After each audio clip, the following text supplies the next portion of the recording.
Stephen King once wrote that nightmares exist outside of logic, and there's little fun to be had in explanations. They're antithetical to the poetry of fear.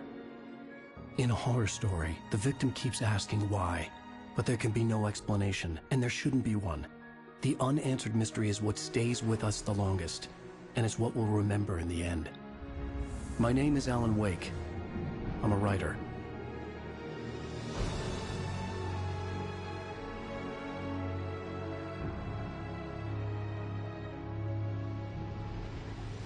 I've always had a vivid imagination, but this dream unsettled me. It was wild and dark and weird, even by my standards. So yes, it began with a dream.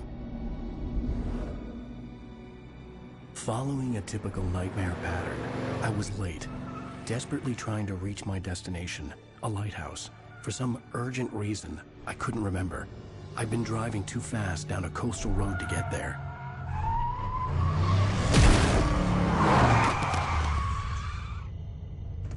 I'd seen the hitchhiker too late.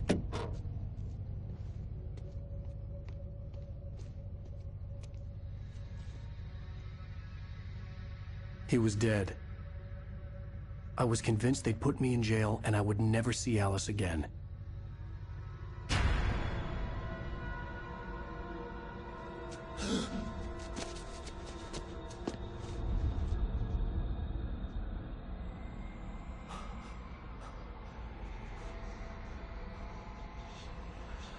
Suddenly, his body was gone.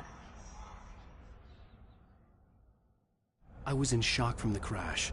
I could hardly stay on my feet.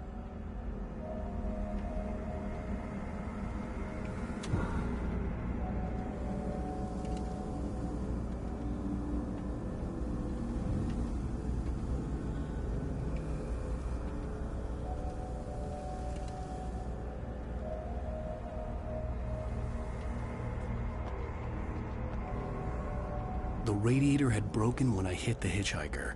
The car wasn't going anywhere.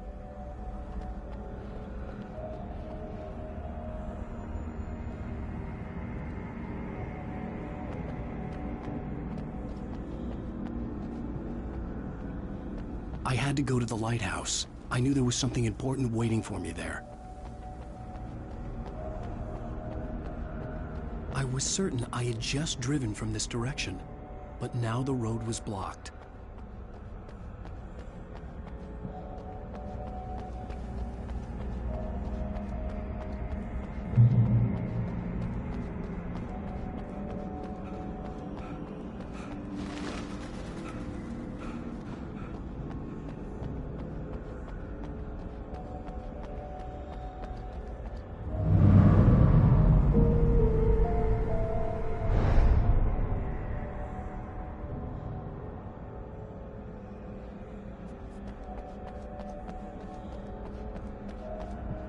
The bridge had collapsed. I'd have to find another way to the lighthouse.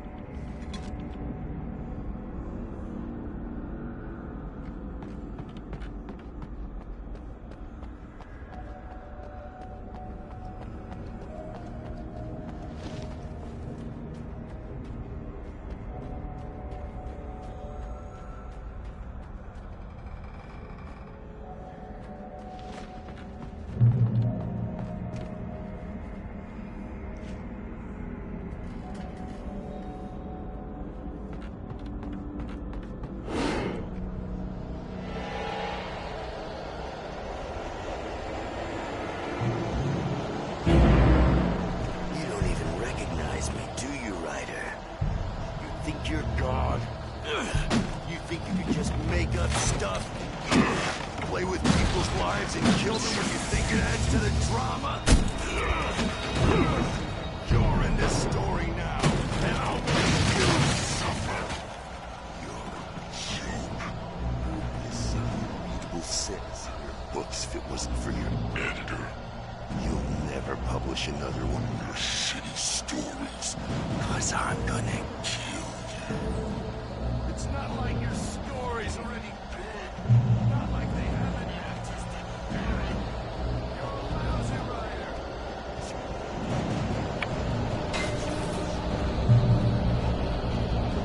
You missed your deadline! Damn.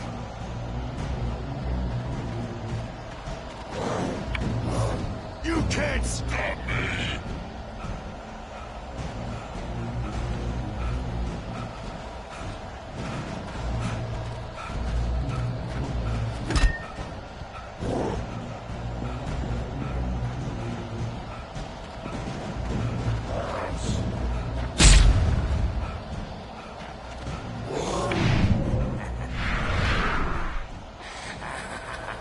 I realized that the hitchhiker was a character from the story I'd been working on.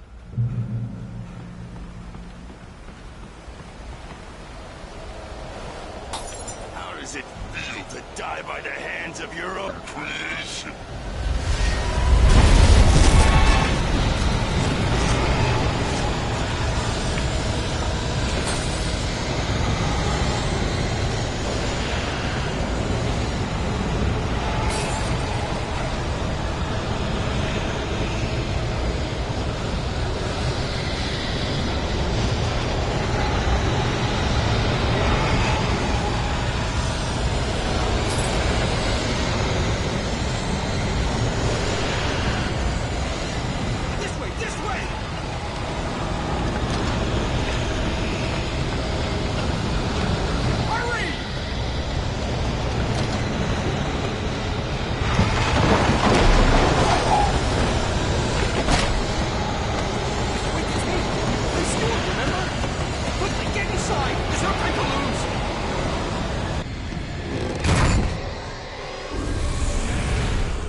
Oh no! Stop! No! Damn it, die! No! No! No!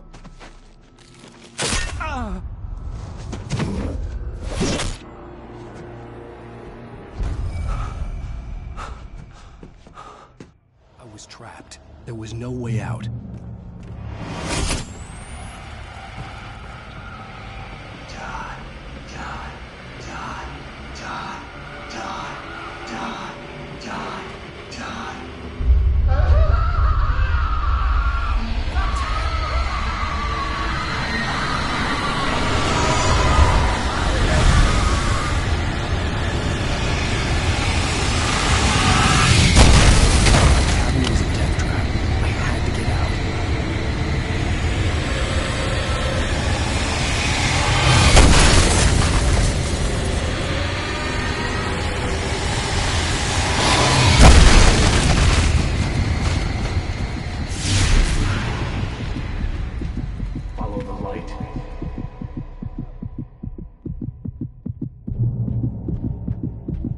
You are hurt.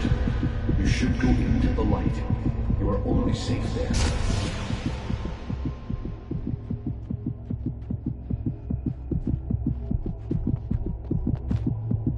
You must go into the light.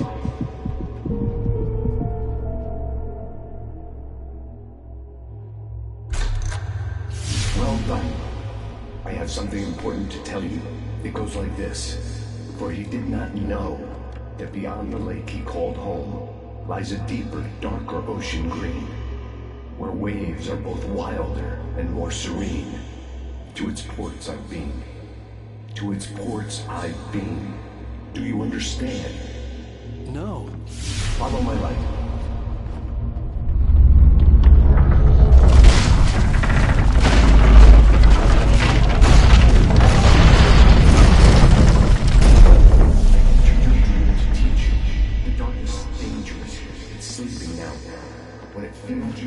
It will wake up. There's no time. I can only show you the most important thing.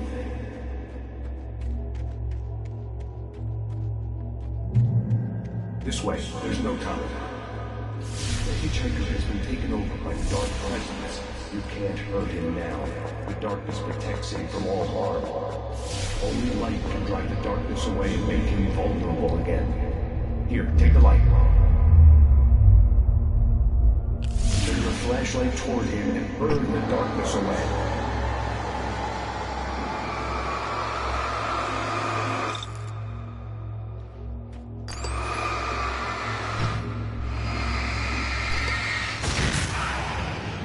You did it. Now the darkness no longer protects him, but it's still inside, controlling him. He can't be saved. He's still a threat. He is still your enemy. Here, take the gun. Pick up the revolver.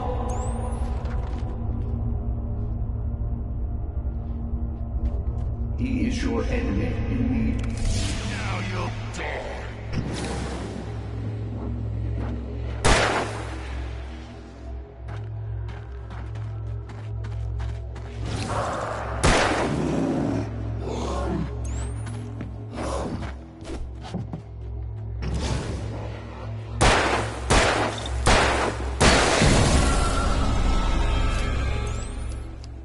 Good. You've done well. Remember what I've taught you. That is all. I will give you back your dream now.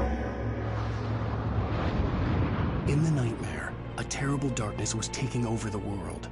The lighthouse was the last safe place on Earth.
Baby, just another nightmare. Everything's fine. You dozed off. Right. Anything more than dozed off would be news for everyone. Cheer up, handsome. We're here.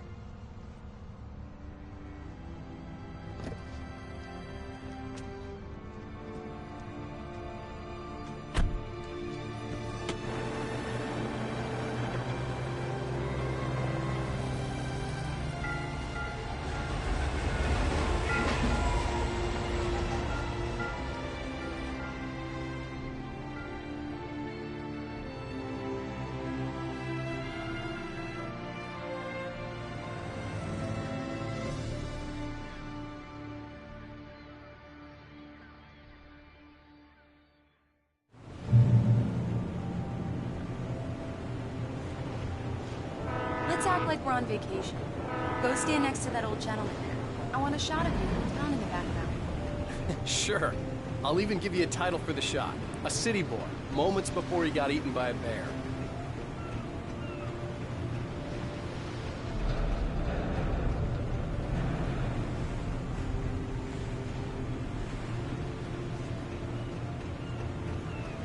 Alan, before I miss the shot.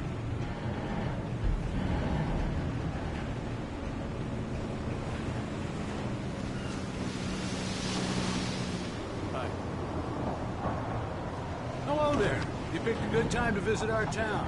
Deerfest is just 2 weeks away. Deerfest, huh? Did you hear that, honey? You have a lovely wife, if you don't mind me saying. I'm Pat Maine, by the way. Nice to meet you. Yeah, I'm Alan Wake. I won't pretend I don't recognize a famous writer such as yourself, Mr. Wake. A pleasure. I'm an avid reader myself. I hope this isn't too presumptuous of me, but I'm the night host at the local radio station. Any chance I can get an interview? Look, Mr. Maine, I'm on vacation. In fact, I'd appreciate it if we could keep my being here just between the two of us. I'm sure you understand. Fair enough. You can trust me to be concerned. Not a hard man to track down if you change your mind, though. I hope you two have a lovely holiday. Very nice. I got a couple of really good ones. I see you made a friend. That's cute. Right. Yeah? Hey, bestseller. How's my favorite writer? Are you there yet? Barry. Yeah. We just got here. Are the locals giving you trouble? Just say the word, and I'll hop on a plane and come make sure that you're left alone, Al. No, Barry, we're fine. Great, great. Just want to make sure you can relax and charge. So, how is the place? Has it gotten your creative juices flowing? Barry, we're just settling in. Okay, Al. I'll call back later to make sure you're doing okay. And you call me if there's a problem, okay? Okay. I'm just looking out for you, buddy. Talk to you later. I love you too, Barry. You know he's going to be calling you every 5 minutes. Barry is Barry. I can always turn off the phone. What did I tell you?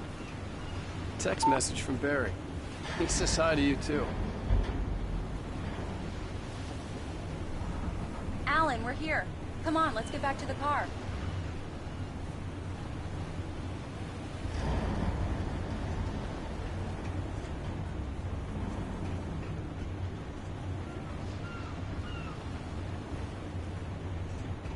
Come on, Slowpoke. You get the full service here. I've made all the arrangements. I drive the car. I'll even carry the bags. All you have to do is drag your cute butt into the car and enjoy the ride. Yeah, sounds like you've got a lazy bastard for us. We need to stop at the local diner to get the cabin key from the landlord, a Mr. Carl Stuckey. He's waiting for us. I'll go fill her up while you get the key. I'll pick you up here in, say, 15 minutes? Sure.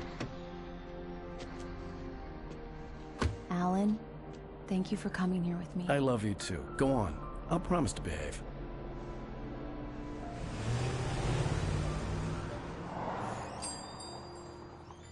I'd forgotten there were still places like this. Towns where everybody knew everybody. Welcome to the Oh Dear Diner. Hi, I was wondering if you could help me. I'm looking for... Mr. Wake. Alan Wake. Oh, God! I am your biggest fan. I know people say that all the time, but I really am. I'm Glad to hear that. Rose. Rose, I'm looking for Mr. Stuckey. Carl Stuckey? Carl? Oh, of course, Mr. Wake. He must have gone to visit the restroom. He'll be back in a moment. I can't believe it. I've got all of your books. I got the cutout from the bookstore when they took it out of the window. Right. So much for a quiet vacation. And you keep it here. Well, okay. Good for you.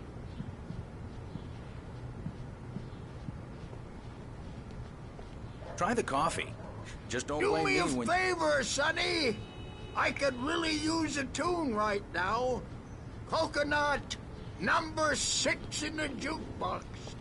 I'd do it myself, but both of my legs have gone to sleep. Bad circulation. Yeah. Are you serious? Coconut again? You disgust me. Call yourself a rocker. Unbelievable. Ah, it does that. Get stuck. Yeah, you need to give it a good solid whack.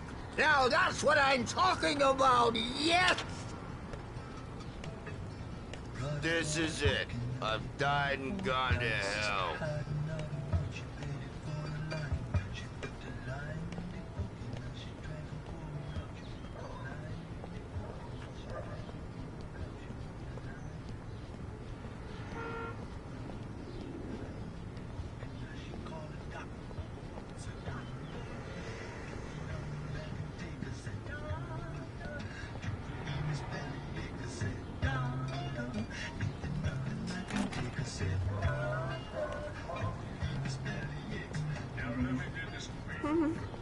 Don't go in there, young man. You can hurt yourself in the dark. I think I can handle it, ma'am. I didn't want to wait. I wanted to find Stuckey, to get the key and get out as soon as possible. The waitress was giving me a headache. Overeager fans always did.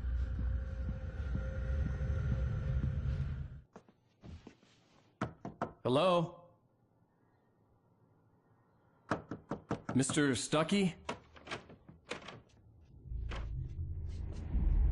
Carl couldn't make it. Unfortunately, he was taken ill. But I have the key for you and instructions on how to get to the lake. Okay. I wish you a good stay in my cabin. I'll come by later to check how you've settled in. And to meet your wife. I insist. Thanks.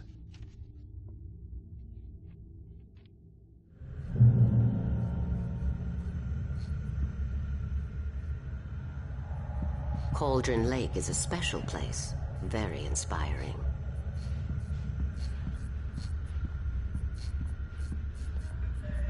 You got lucky this time, young man. You can hurt yourself in the dark. Even that sounds better than your singing. Are you all right? Splendid, splendid. Damn hernia. It swells up like a balloon if I lift anything heavier than a spoon. Yeah. Splendid, splendid. It's been a long time, Tom. Good to see you. Hey, you wouldn't happen to have a bottle on you, would you, Tom? I wish.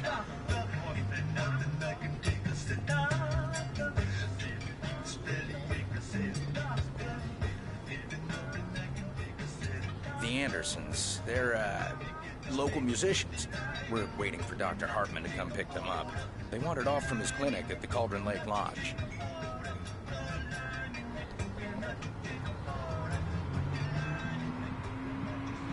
Bye, Mr. Wake. Mission accomplished. The key and the directions. My hero. I got some flashlights, just in case. Hey, wait! Mrs. Wake! Your keys!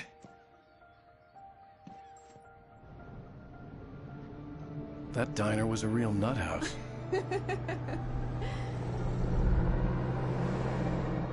Can you believe this place? This would make a wonderful setting for a book. We're supposed to be on vacation, Alice. I'll figure it out when we get back home. Okay? Okay. We can talk about this later. Bad man here on PBFF. I didn't want to talk about it. I wanted to bury my head in sand. Here's another one of my favorites to go with it. Once upon a time, I was a successful writer, but that was a long time ago. I hadn't been able to write a word in 2 years, not since my last book. And now the weather. It's gonna be a clear night, so you folks in the big city might want to look up every once in a while. See those stars winking down at you?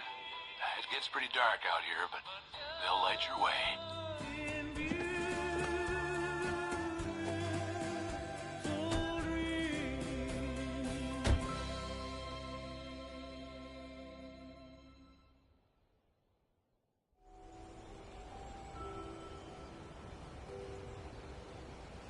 Wow.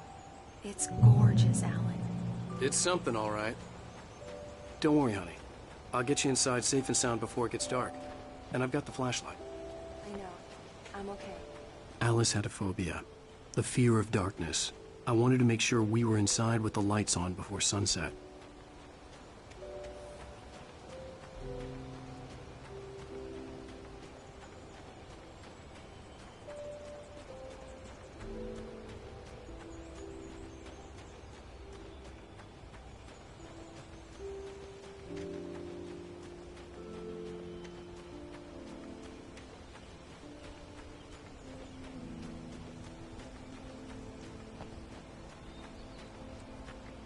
The cabin obviously got its name from the shape of the island. It looked like a giant bird leg. Alice had mentioned that the lake was a caldera. There was a dormant volcano under it.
An old generator had been connected to the power cable.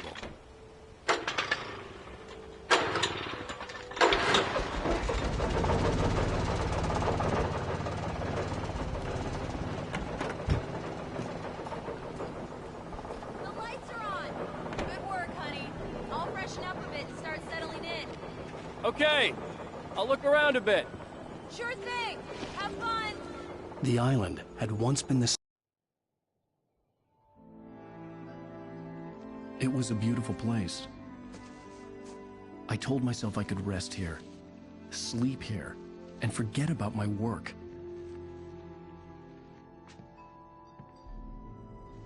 I thought we could be happy here. Story. Maybe it would be that again.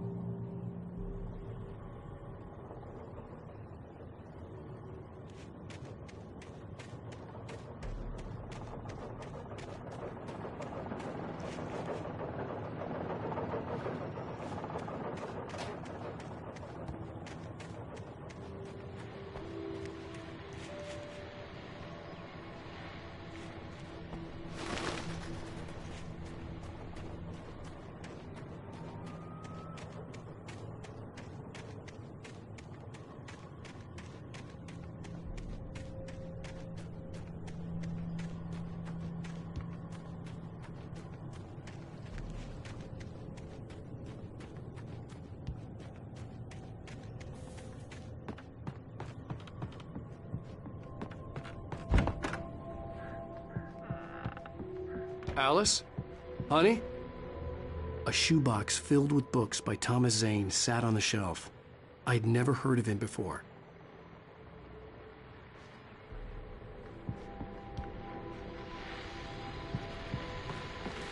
The Deer Fest guests have already started to arrive. Just ran into one on the ferry. A famous artist, no less. We'll see if we can rope him into an interview later on. Now, let's go to the phones. Caller, you're on KBF-FM. Hi, Pat. It's Rose. Why, hello, Rose. What's on your mind? I know who that famous artist was. It was Alan Wak, wasn't it? He's my favorite writer. Well, Rose, I just saw him at the diner.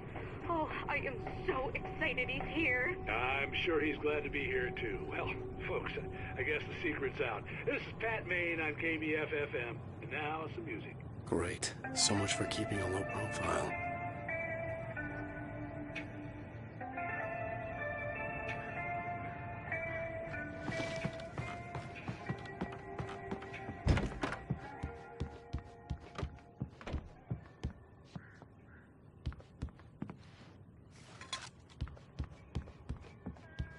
Alan, I'm upstairs. I have a surprise for you.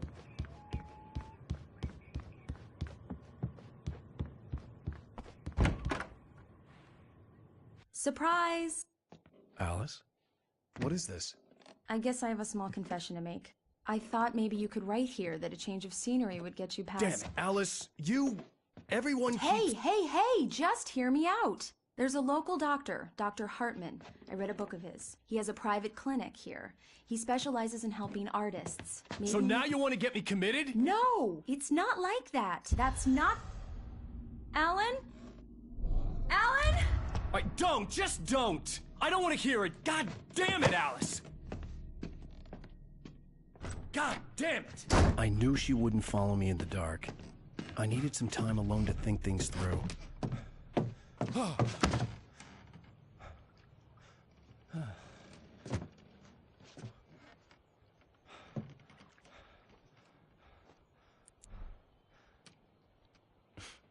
Damn it.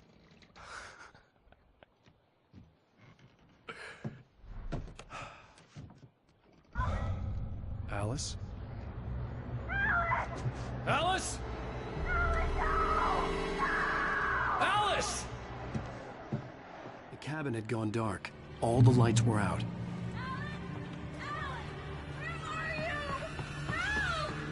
Alice, I'm coming! It's all right, I'm coming!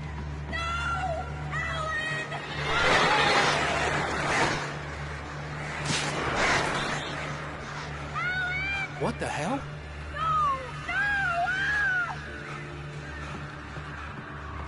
Stay away from me!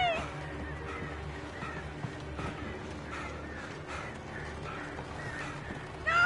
Oh no! Alice? Alice?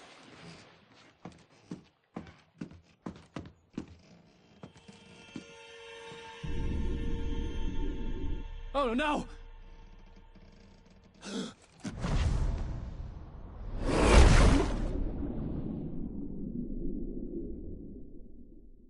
Keep going, Alan. Wake up. Alice?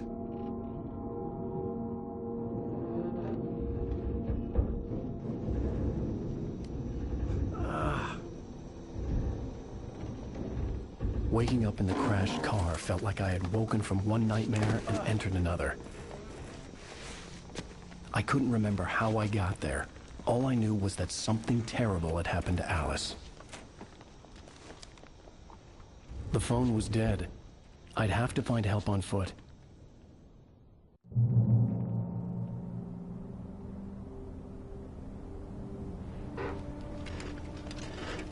Among Alice's things was a book, The Creator's Dilemma, by a Dr. Emil Hartman. Seeing the book brought back my fight with Alice. I didn't like it, and I didn't like the guy's smug face on the cover either.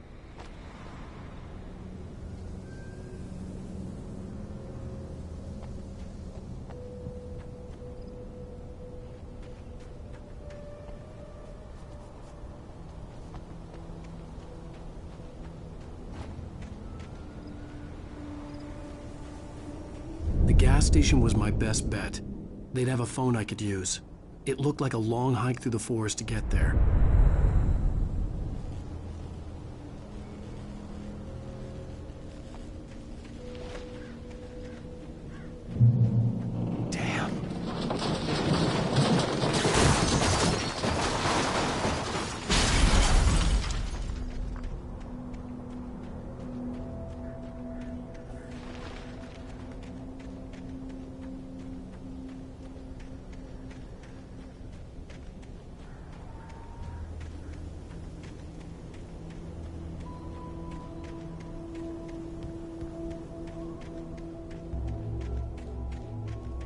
Hello?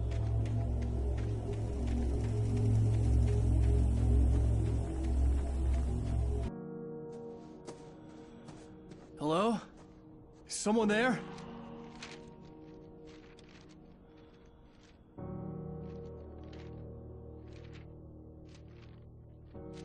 The loose sheets of paper were pages from a manuscript entitled Departure. That was the name I planned to use for the next novel I had never gotten started. I was named the author. I hadn't written it. I couldn't remember writing it. In the scene on the page, the hero was attacked by an axe murderer in the woods at night.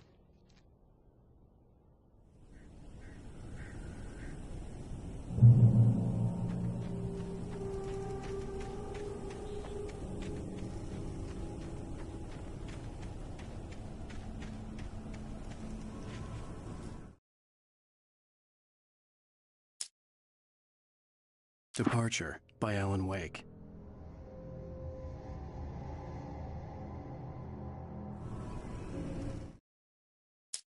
The man turned to face me. His face was covered in shadows. It was hard to make him out in the darkness of the forest that surrounded us, but the axe he lifted was plain to see. It glistened with the blood of his victim. He grinned madly. The shadows were alive, distorting his features. It was a scene from a nightmare, but I was awake.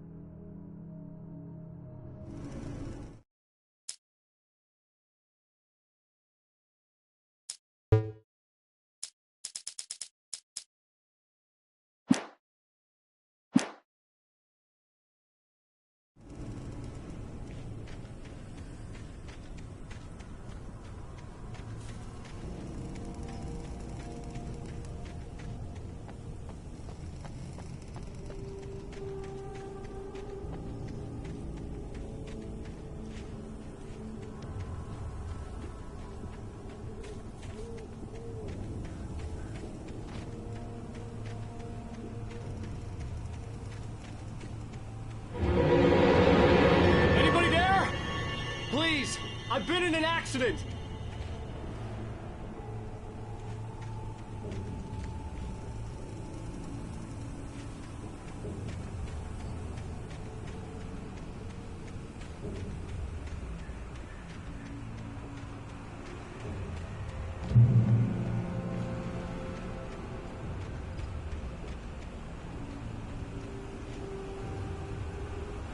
The lights up ahead were a good sign.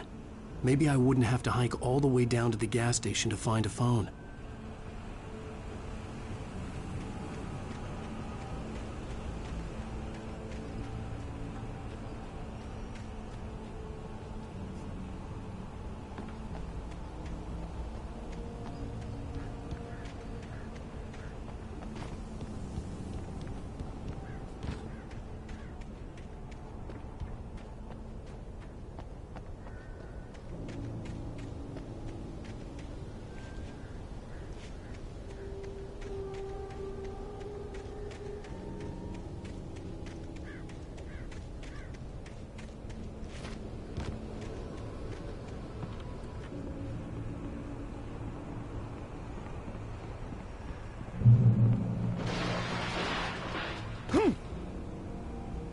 Anybody there? Please, I've been in an accident.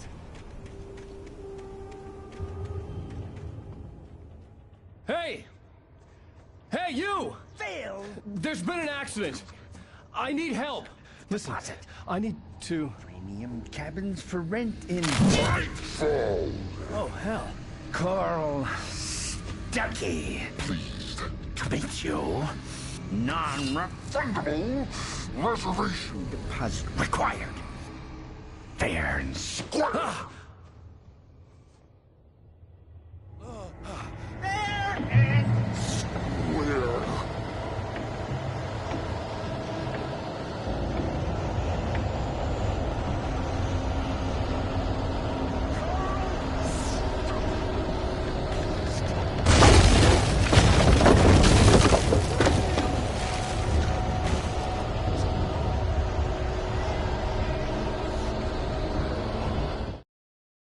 The Taken stood before me. It was impossible to focus on it, as if it stood in a blind spot caused by a brain tumor and eye disease.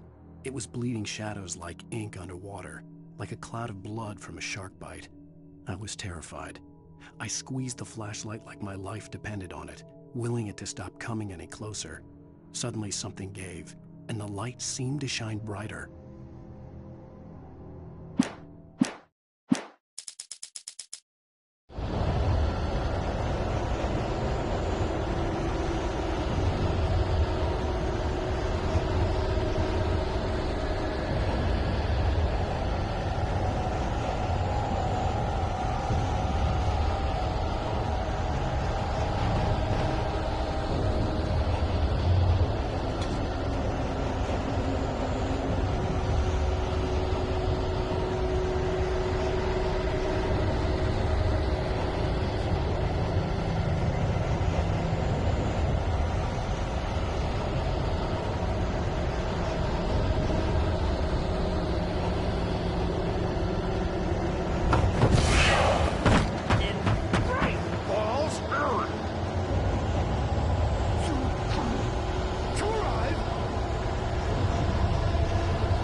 Latest thing!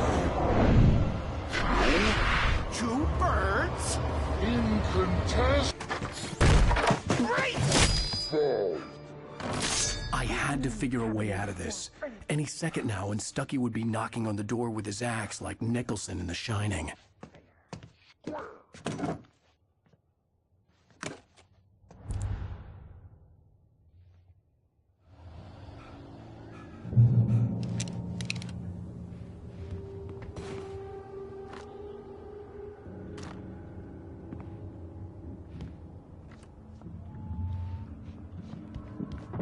During your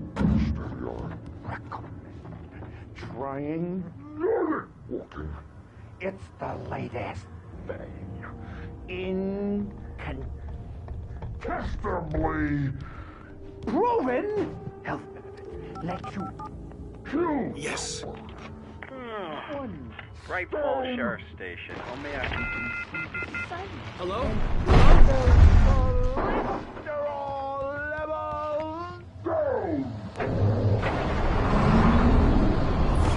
This is bad.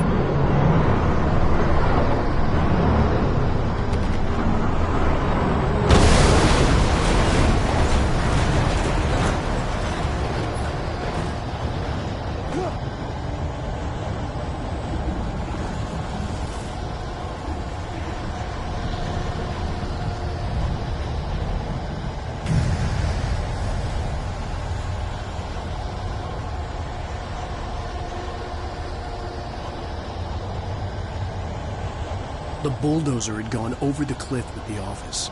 I hoped Stucky had suffered the same fate, but I wasn't planning on staying to find out.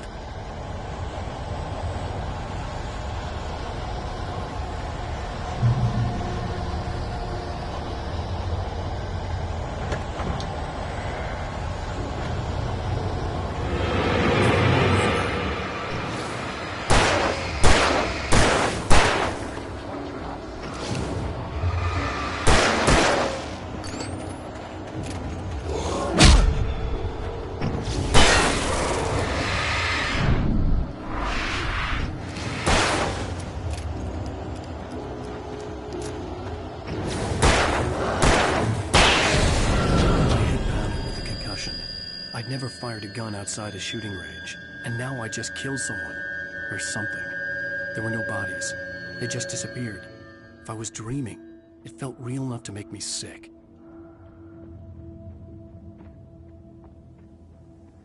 Eerie hand-painted graffiti was revealed by my flashlight. Someone had hidden a chest of supplies near it.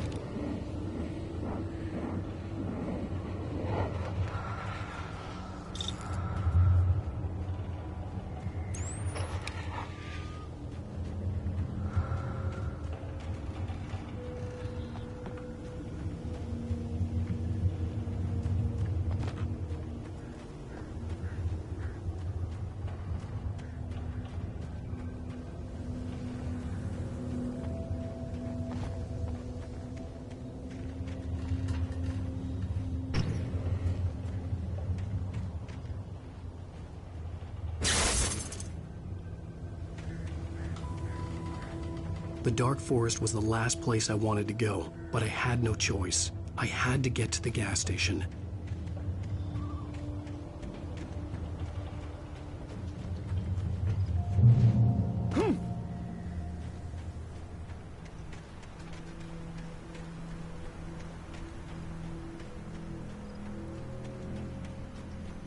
It's rabbit season!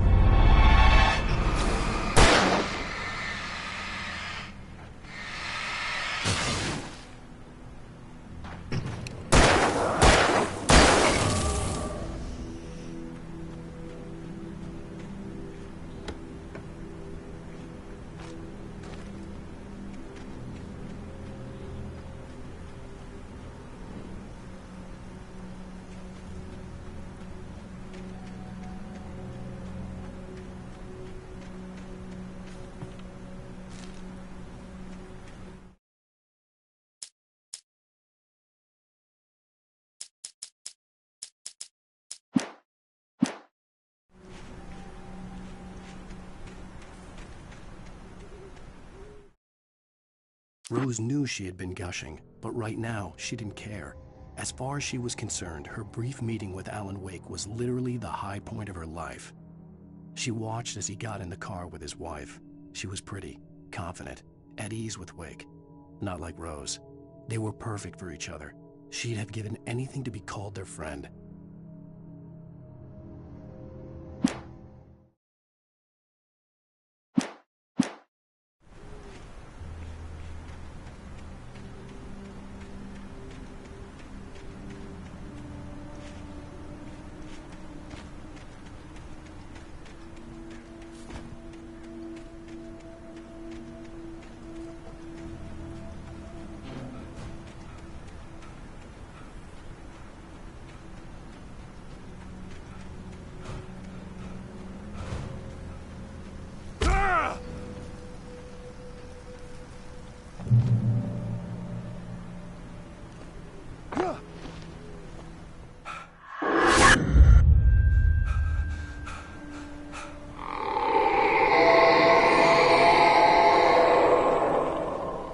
What was that?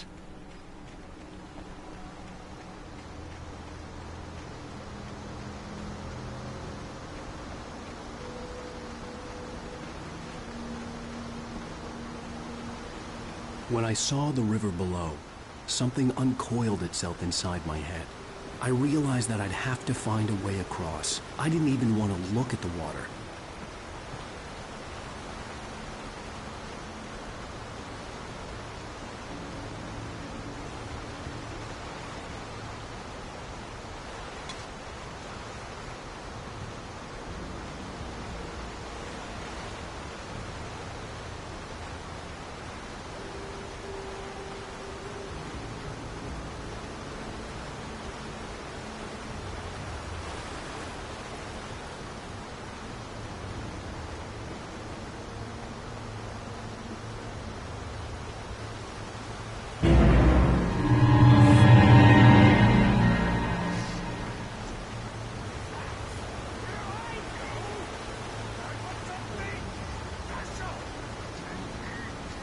Stucky was still out there, in the dark, stalking me.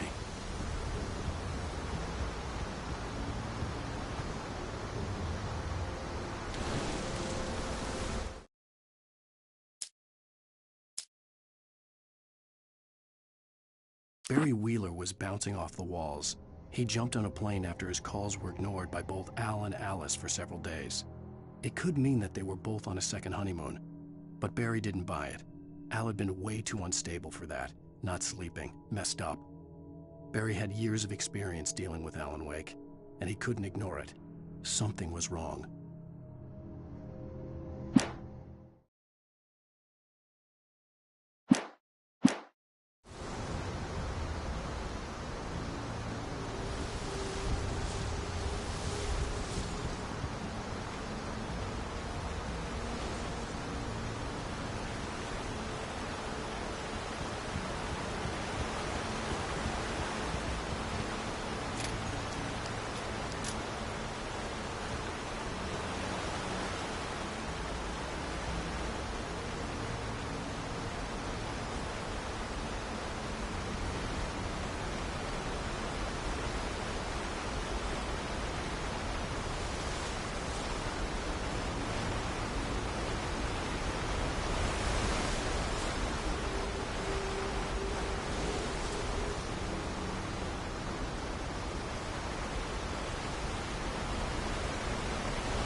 The staircase was broken.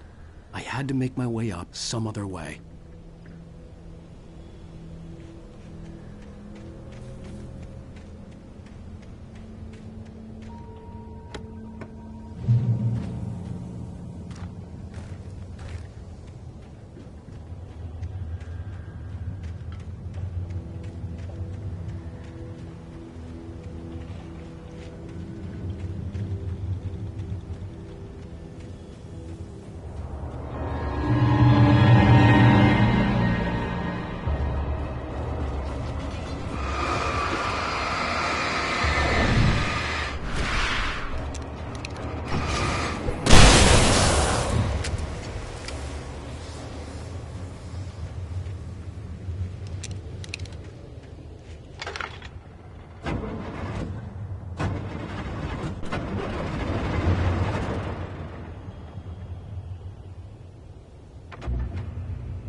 I heard them before I saw them, swooping down from the sky and screeching as they came.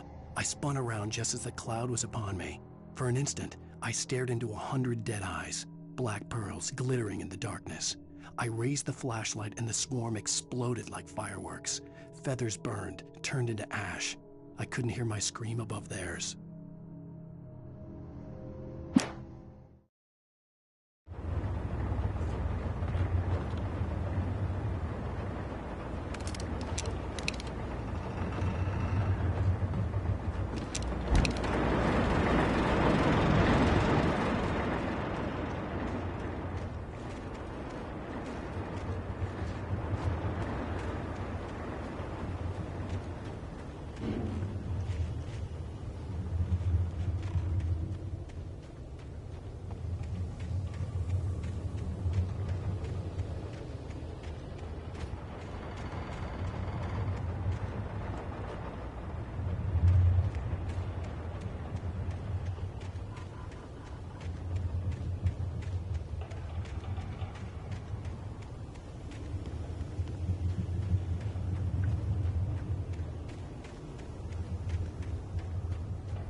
I was just outside for a breath of fresh air, and what a night.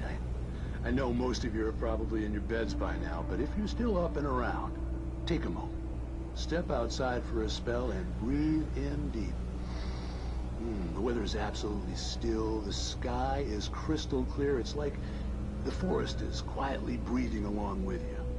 As you listeners know, I'm a night owl, and it's on nights like this I wish I wasn't cooped up in the studio. Makes an old man like me wish I could just roam wild. But here I am, and who'd keep you company all night long if I weren't? It looks like I'm not the only one staying up late. Caller, you're on the air. Hey, Pat, it's Maurice Horton. Hello, Maurice. What are you up to? Well, I was just taking Toby on his walking. Oh, isn't it beautiful out there? Sure, but Pat, the reason I called is that Toby heard something rustling in the undergrowth and took off after it, and I couldn't find it. Probably a rabbit. Sure. Toby loves rabbits. Well, sure. Anyway, I figured that, if anyone runs into Toby, they could grab him. My number's on his collar. And Toby's a friendly dog? Toby loves people. Usually he comes back, but we were pretty far from home, and it sounds like he went pretty wild there. Great dog, but he's just too dumb for his own good. Well, Maurice, it's out there now. Hope Toby comes home soon. Yeah, thanks. You have a good night now.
At first, I kept finding the pages as if by accident.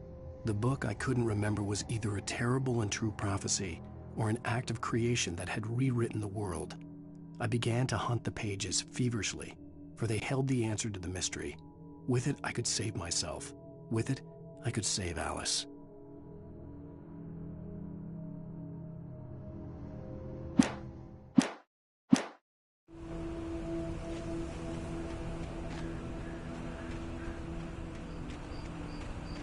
The gas station was closer now, its light welcoming in the darkness. Paul makes the best dogs in the state. Belly Burster is the best with no coat. Monster Dog is second best. The famous dog is...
I stepped into the gas station's garage. It was dark and quiet. The place was a mess. It looked like someone trashed the place or that there'd been some kind of fight. Light spilled into the room through an open door at the back, and I made my way toward it. Without any warning, I was blinded by a bright light. An old portable TV on the shelf had come alive by itself. Impossibly, I could see myself on the screen, talking like a madman.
The cabin on Cauldron Lake? She asked. The sheriff looked at me suspiciously. The early morning light flooded through the office windows. I would probably never have gotten out of the woods alive without her help, but I couldn't tell her the truth of what I'd faced the previous night. She'd think I was lying or crazy. She'd lock me up, and she wouldn't help me find Alice.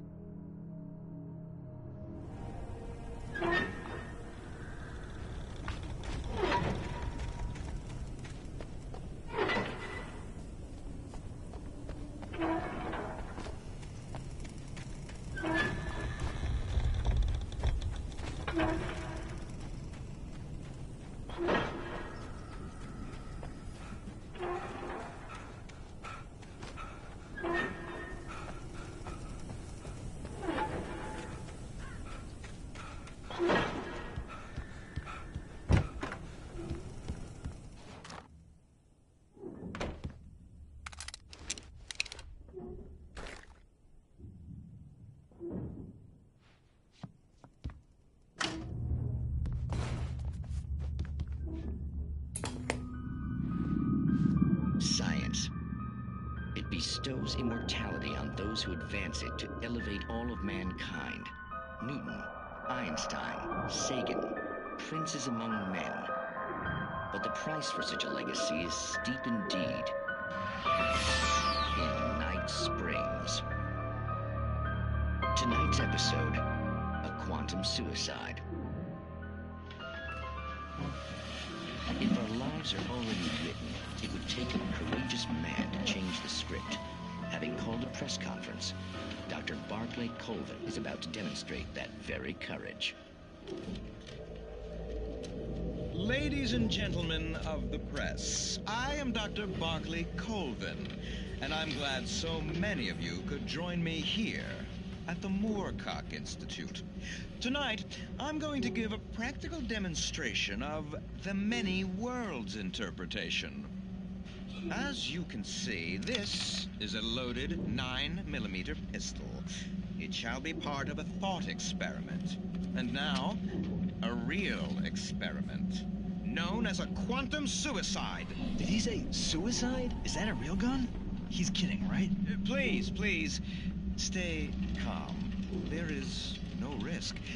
Observe what occurs when I place the weapon against my own forehead. Now, you might think this round is merely a dud. Not so. Observe the flower pot. And yet, I myself cannot be harmed with this gun. With each pull of the trigger, two new realities branch off. One in which the weapon didn't fire, and one where it did. With my machine here, I have ensured that this reality is always the former. I have bestowed upon myself quantum immortality. Under no circumstances Can this gun kill me? So wait. What you're saying is that every time you pull the trigger, in another reality, you die? Yes, of course, but that's completely trivial. There's an infinite number of things that could happen at any moment, and they always do happen somewhere. The point is, this one thing did not happen here. You're insane, Colvin. Insane? Insane? Hey, was this thing supposed to be plugged in? I stumbled on it. You fools! Gaze upon quantum immortality.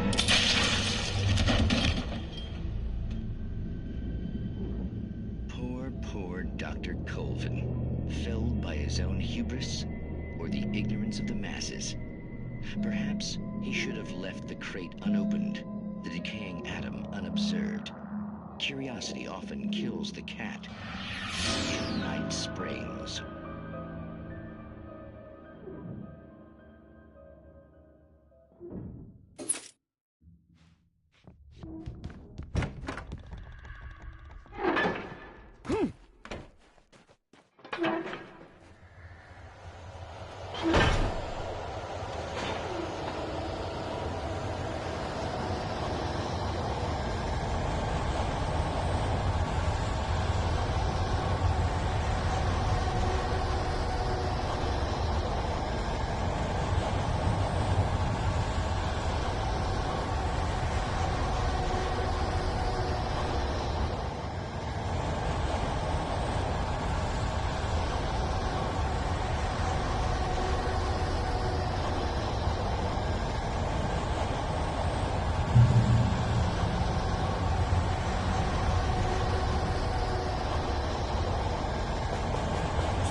Stucky's body vanished, leaving behind only a lifetime of nightmares to come, assuming I'd reach the lights at the gas station alive.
I recognized the parade float I had seen in Bright Falls when I first arrived with Alice.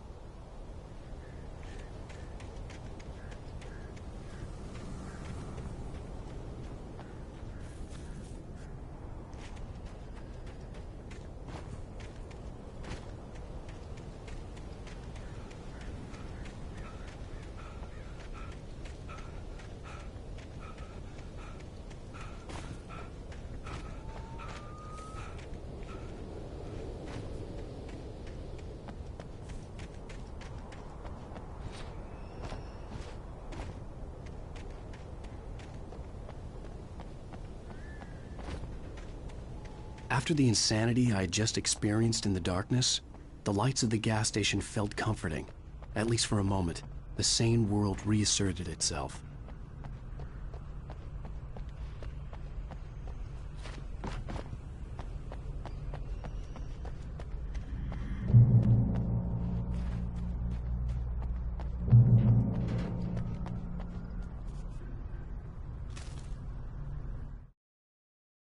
Stucky spat on the garage floor and tried to shake the cobwebs from his head.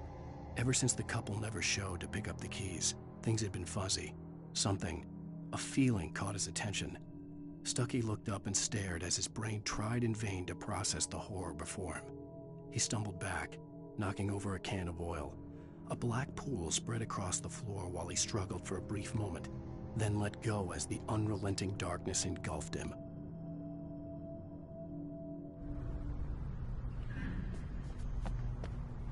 The Deer Fest had been 2 weeks away when we arrived. If the day count on the banner was right, I was missing a whole week between the night we got here and now.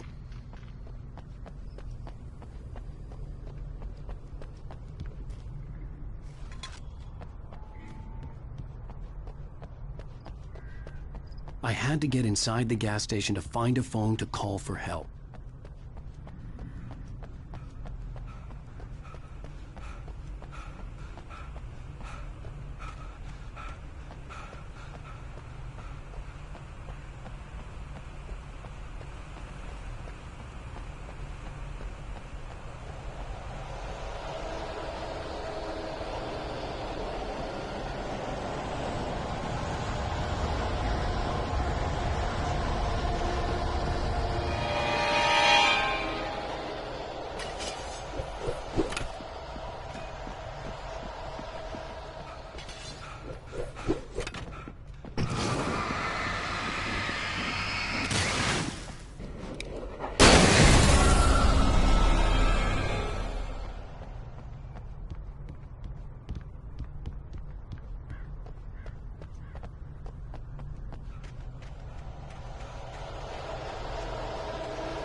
The garage was a mess. It looked like someone had trashed the place, or that there'd been some kind of fight.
I had to get inside the gas station to find a phone to call for help.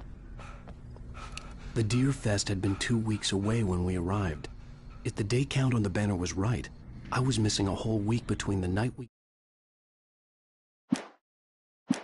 got here and now.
keep writing.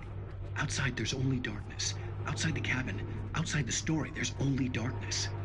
I can feel her presence in the dark. Just now, I could smell her perfume in the room. I'll reach her, I'll fix it up. I'll bring her back. The story will come true. If I stop, she's lost. I don't believe this. It'd been me on the TV, talking crazy. Was I losing my mind?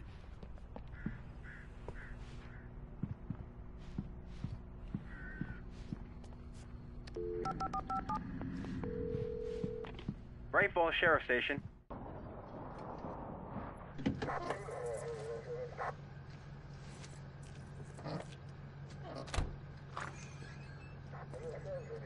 Oh, thank God, Sheriff.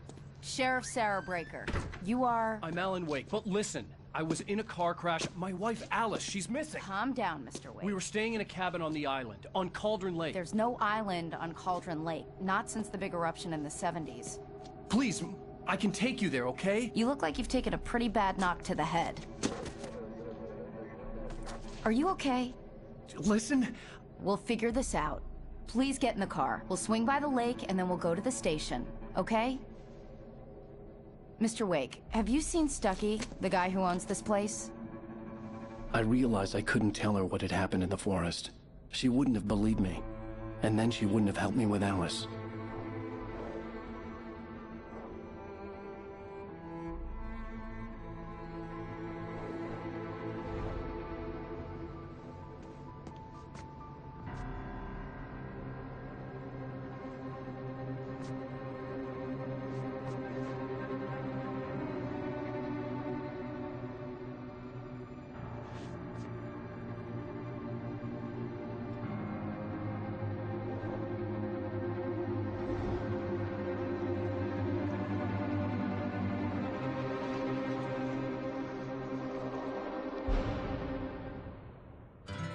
A candy-colored clown they call the Sandman tiptoes to my room every night, and just to sprinkle stardust and to whisper, go to sleep, everything is all right. I close my eyes, then I drift away into the magic night. Previously on Alan Wake. I came to Bright Falls with my wife, Alice. Thank you for coming here with me. I thought maybe you could write here. I don't want to hear it! God damn it, Alice! Now, she's missing. Alice? Alice?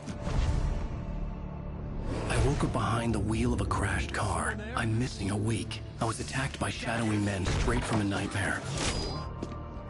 The sheriff took me to the lake Alice and I had stayed at. But the cabin had disappeared.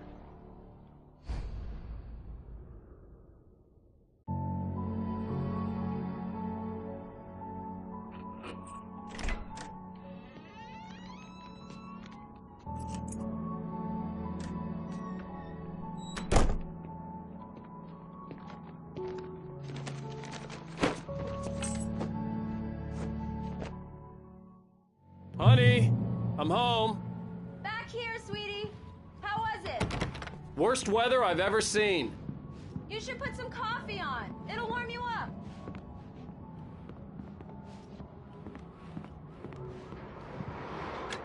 Coffee's on. Great, thanks.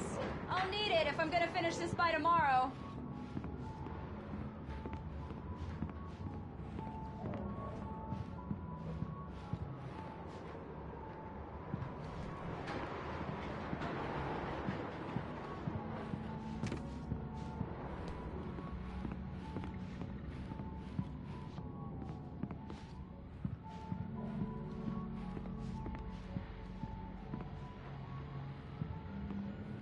Oh, hey, I just finished those cover mock-ups. They're on your desk. Tell me what you think. No kidding. I didn't think you'd get them done this quickly. On occasion, I can perform all sorts of miracles, my dear. Oh, really? Well, you seemed to think so last night.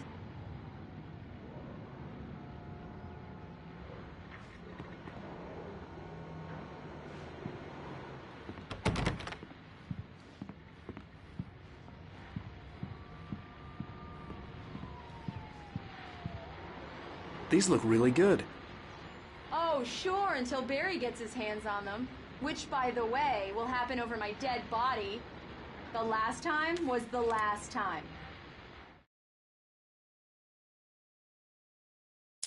It's true what they say about the fall and the sudden stop at the end. I'd lain here in the snow while the lurid chain of scenes that had led me here kept playing in my head.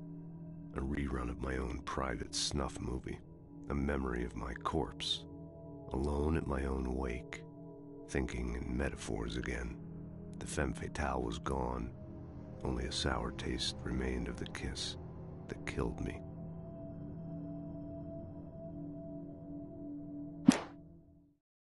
This was a late goodbye. 13 years after I'd gotten my revenge, it had finally caught up with me. It had been a long time to bear the pain. My blood painted the snow red. A gruesome slushy dissolved all the scattered painkillers and leisurely dripped down to the sewer, mingling with the bile of the city, becoming one with it. I can see them now, my wife and my baby. Honey, I'm home. Oh, and speaking of Barry, he called. Alan! Alan, please check the fuse box. I'm right here. I'm on it, honey. Please hurry.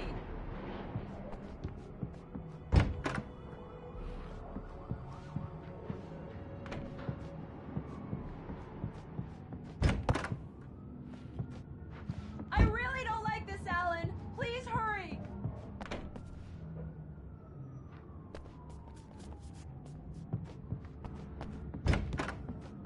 Alan! I really need those lights on.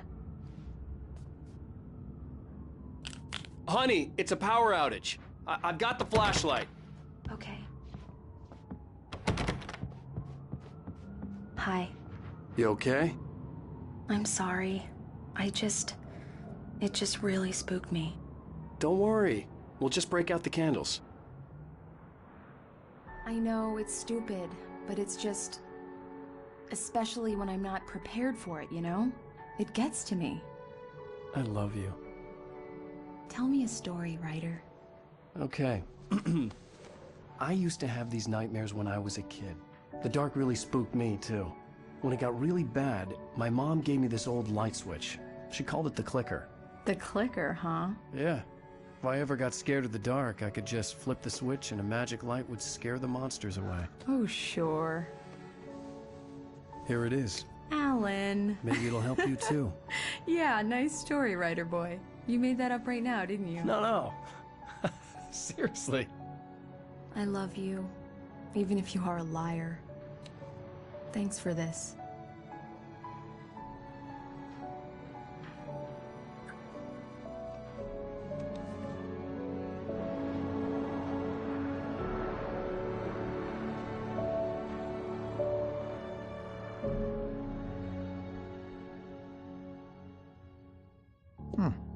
How do you feel, Mr. Wake? Any nausea, disorientation, anything like that?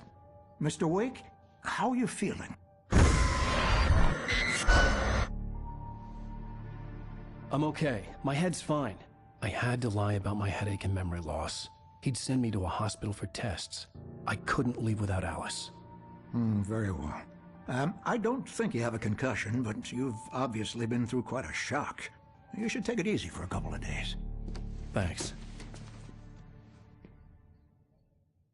Well then, Mr. Wake, we're done here. If the pain gets any worse or you experience any other symptoms, you should come see me. I'll let you get on with it then. Sarah, Sheriff Breaker, is waiting for you. She's very good at her job. I'm sure she can locate your wife in no time.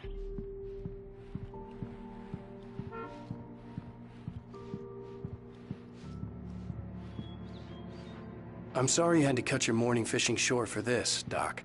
Oh, she's a beauty, ain't she? Not the biggest I ever caught, if you can believe that coming from an old fisherman like me, but she's right up there. Now, she's a largemouth bass, which is what you're after if you prefer a lure. Now, if you want either trout or salmon, on the other hand, then it's fly fishing for you. You a fishing man, Mr. Wake? Oh, doesn't really matter, I suppose. But it can be very relaxing out there. You can't get me off the water this time of year. Closest thing to heaven. I'll take your word for it, Doc.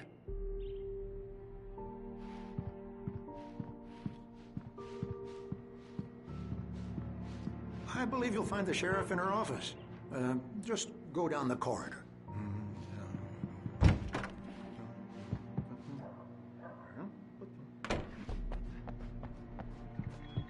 Thank you for testing the lights, Miss Weaver. Everything seems to be fine. I don't have the luxury of being complacent, Deputy Grant. The bulbs will need changing soon. You can't change them in the dark. I'll be sure to take care of it, Miss Weaver. Have a nice day now. Very good. I'll come back. Alice looked through the viewfinder, lining up the shot. Cauldron Lake was breathtaking. Something caught her eye. A figure standing in the shadows behind the cabin, like a thin woman in a black dress. She lowered the camera and looked again. No one there. Just a collection of bushes that looked vaguely human-shaped. She shook her head and laughed.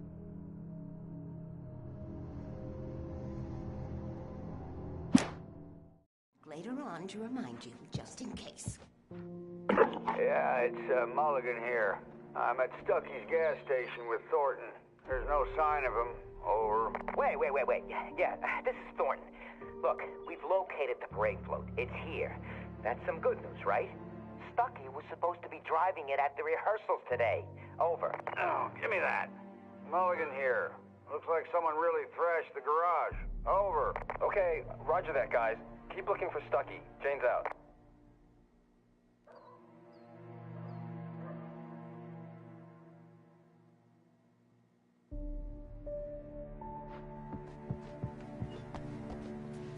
Mr. Wake, the sheriff is waiting for you in her office down the corridor.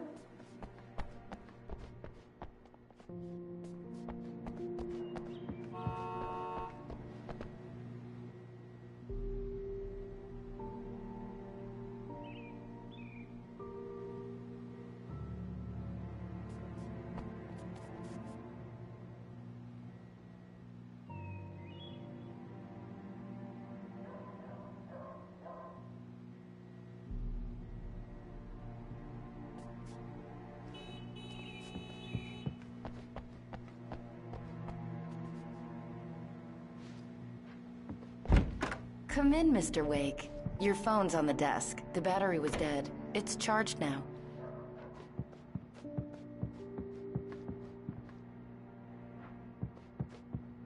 Your phone, Mr. Wake? Have you started looking for my wife yet? My men are already on it. Now, can you tell me what happened? I'm not sure. I can't remember. We were arguing. I walked out of the cabin. The cabin on Cauldron Lake? How did you end up at Stucky's gas station? I wanted to tell her what had happened last night, but I couldn't. She'd lock me up. Excuse me. I need to take this. Hello? Alan, please help me. Alice? Stop talking to the law. You'll do exactly what I say if you ever want to see your wife. Who is this? Go to the back lot. There's a hole in the fence on the left. Look inside the junker. I left a little something there to convince you we're all on the same page here. After you ditch the cops, you're gonna meet me in Elderwood National Park. There's a spot called Mr. Wake, can I help you with anything? Midnight. Don't do nothing stupid, pal. We're watching you. I need to get some air. The sheriff said I could go out back. Hey, mister! Of course, Mr. Hey, Wake. can you turn the light? Through the The cell light's corridor. on! The deputies, they won't... In spite of its human mask, to describe the dark presence as intelligent would have implied human qualities on something decidedly inhuman. Nonetheless, it found the one spot in the diner that was dark enough. Some light spilled into the corridor, ravaging it. But it took the pain. Horrible as it was, the writer would soon fix that. He would be coming to the one place where it still had power. I don't understand. They won't listen to me. Hey, you! The early morning light hurt my eyes and made my head ache. The man on the phone had said, "Go through the fence on the left."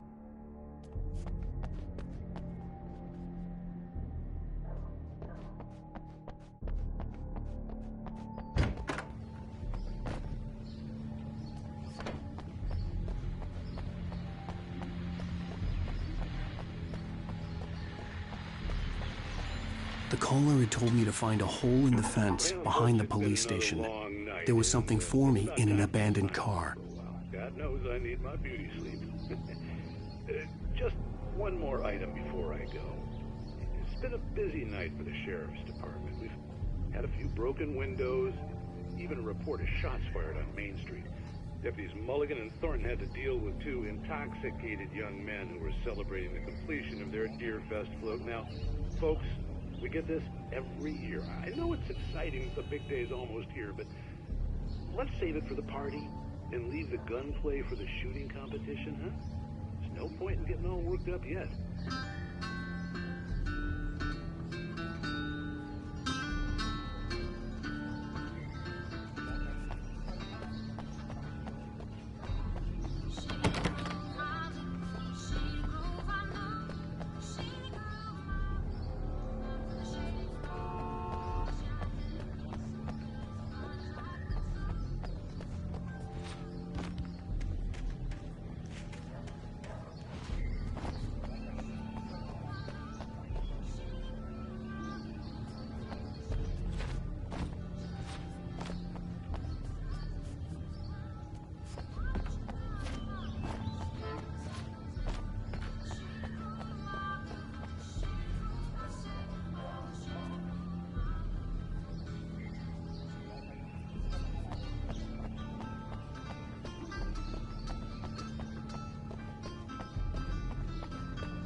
The kidnapper fired his gun one last time, and the shadow vanished into the darkness it had come from. See? Nothing to it, Wake. The thought of Alice in his hands was revolting. We stood on the wooden platform of Lover's Peak, the waterfall on the mountain behind us, the lights of the radio mast blinking red in the heights above. I fought with the urge to take a swing, force myself to speak. Let's cut the act now. Where's my wife?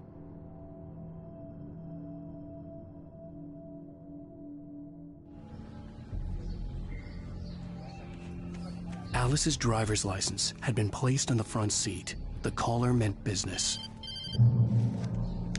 Barry? Ow! Ow! Thank God! Where the hell have you been? I've been trying to reach you for a week, you and Alice.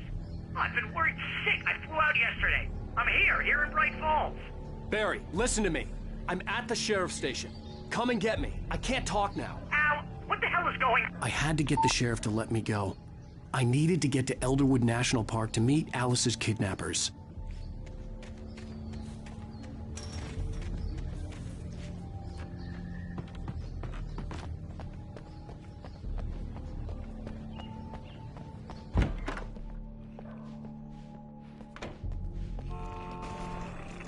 A writer is a light that reveals the world of his story from darkness, shapes it from nothingness. The way a sculptor carves a statue from a block of granite. If I stop, the world I'm making dies. Darkness will reclaim it. It's a long, hard journey into the dark. Alice's life... Marvelous, Sarah. I just wanted to settle all the damage the Anderson brothers might have inadvertently caused on their recent and regrettable... Are you feeling any better, Mr. Wake? I'd like to leave. Am I free to go? Well, we still need to talk about... Am I under arrest? No, of course not. But I need to know where you'll be staying so I can get in touch with you. I'd avoid the motel. The Majestic is known for its roaches. The cabins at Elderwood are pretty nice, though. That sounds perfect. I'm Dr. Emil Hartman.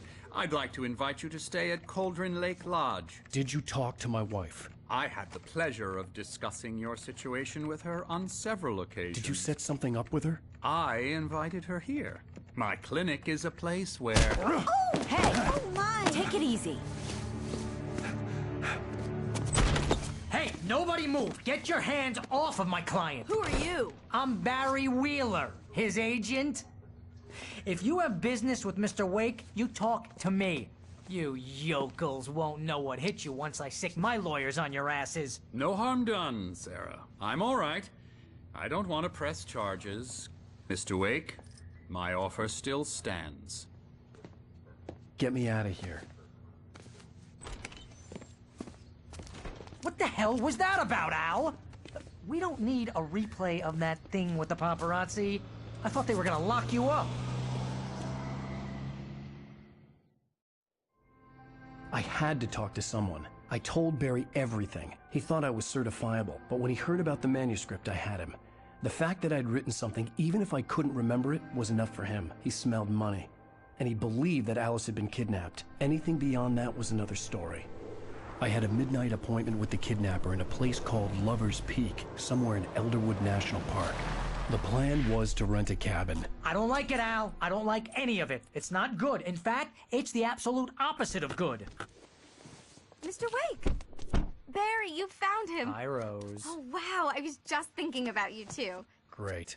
I was just bringing Rusty some coffee. He's on the balcony, looking after Max. Poor thing. I really need to go. Great to see you again, Mr. Wake. Later! Who's Max?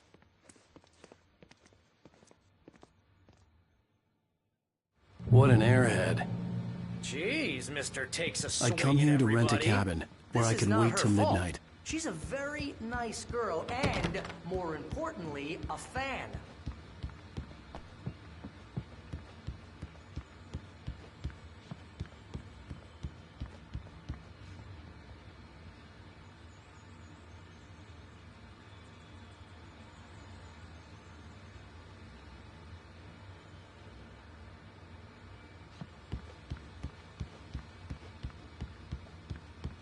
Seriously, Al, what you were saying in the car, just listen to yourself. What, you shot a guy and his body just disappeared? When was the last time you slept? What, are you high? Have you been drinking? No! Look, Barry, I'm missing a week, and someone's got Alice. Do you and everything's understand just... what it sounds like when you say stuff like that? Don't get me wrong, it's a good story, could be a bestseller. But when you start confusing fiction with reality, you're buying yourself a ticket to the funny farm. Wait here.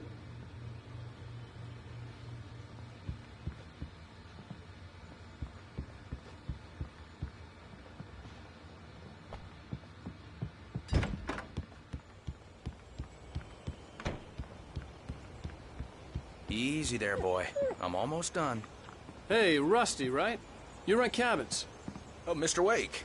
I'd shake your hand, but mine are kind of full here. Actually, I'm sorry about this.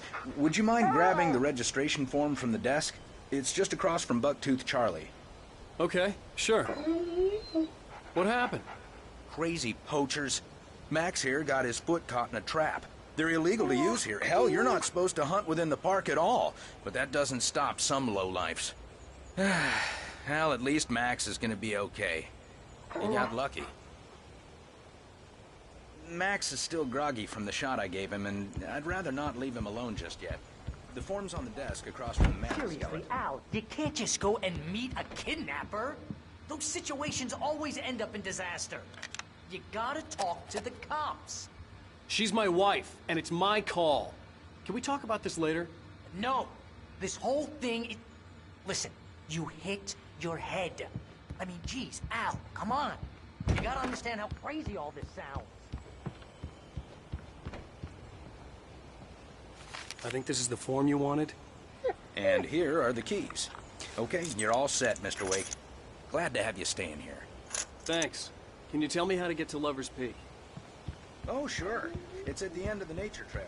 Just follow the Trying to pull a joke on me, freak me out? It's working. Ha ha! Let's have a laugh on Barry.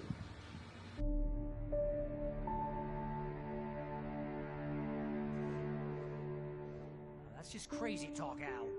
Al. Al? We should go to the sheriff or call the FBI. Damn it, Barry, they'll kill her! This is not a goddamn debate, Barry. I'm going to Lover's Peak. He said to come alone. Okay then. I understand. You're my best friend, and I'm worried that you're not right in the head. Tell me what to do to help, and I'll do it. You stay here, and if I'm not back by morning, call the cavalry.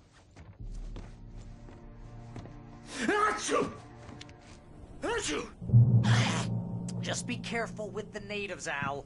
These yokels are dangerous. Everybody hates a tourist, or it'll be Deliverance all over again.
I'll wait here, Al.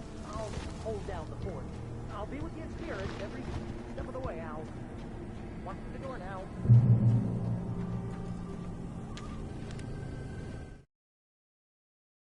Barry had never gotten along with Alice, but he knew Alan loved her with an almost frightening intensity.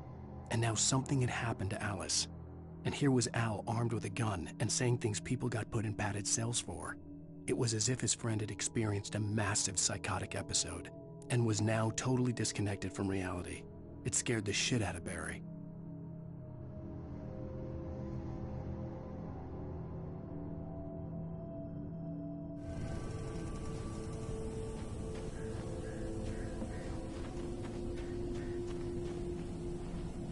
Barry had the keys to the car he rented.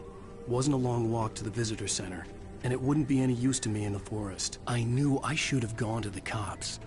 This wasn't the smartest thing I'd ever done, but I was still angry with Barry for trying to talk me out of it.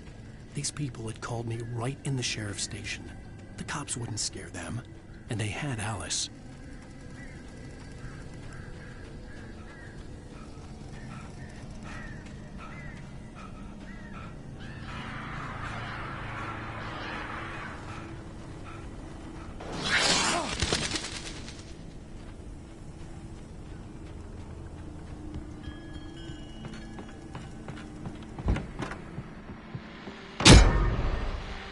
Welcome back to the show, folks. As promised, our very own Dr. Nelson has just parked his rear end in the studio. Doc, what's your Deerfest plan like? My plan? You make it sound a lot more organized than I ever seem to manage.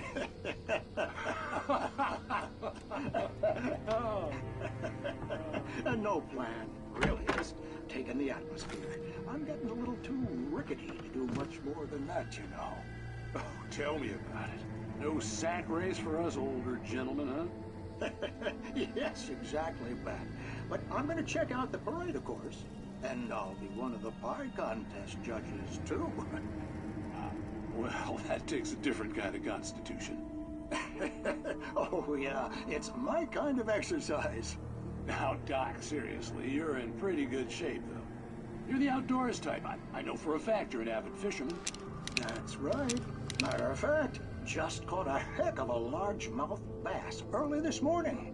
But you're not taking part in the fishing contest? No, not this year. See, Pat, I'm just not that competitive anymore. Now I just like to take my time and enjoy the peace of it. It's no fun if I need to worry about what I'm catching, you know? Well, considering your track record, the participants are probably pretty happy you feel that way. Well, Pat, that's kind of you to say.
Crime and punishment. The cancer and cure of civilization. But some crimes are impossible to punish, especially in Night Springs. Tonight's episode, The Man in the Mirror.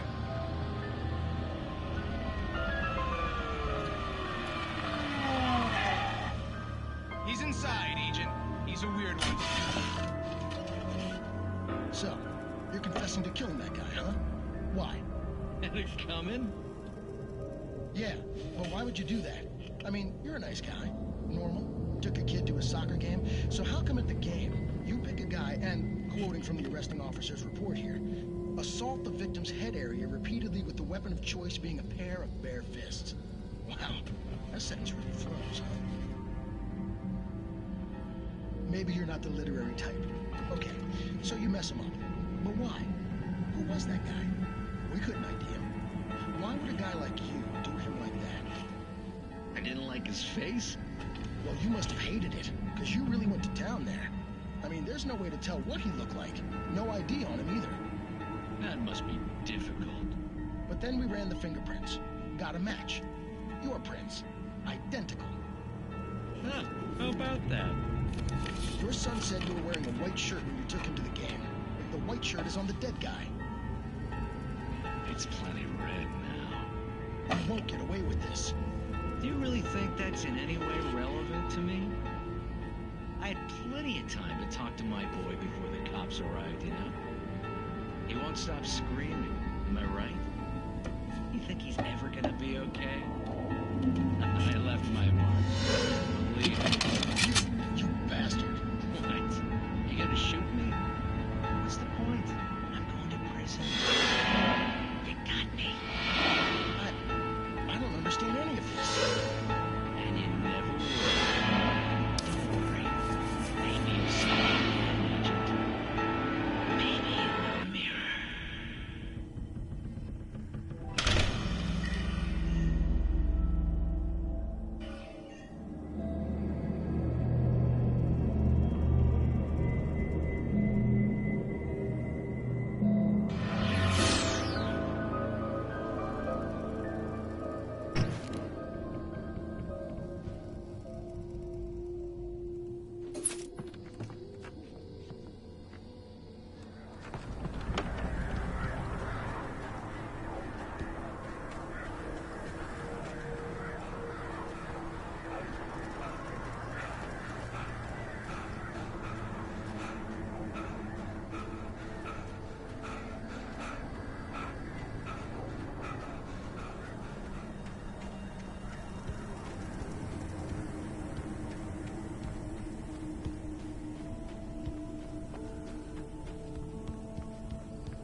Rose knew that Rusty was in love with her, and she liked him too.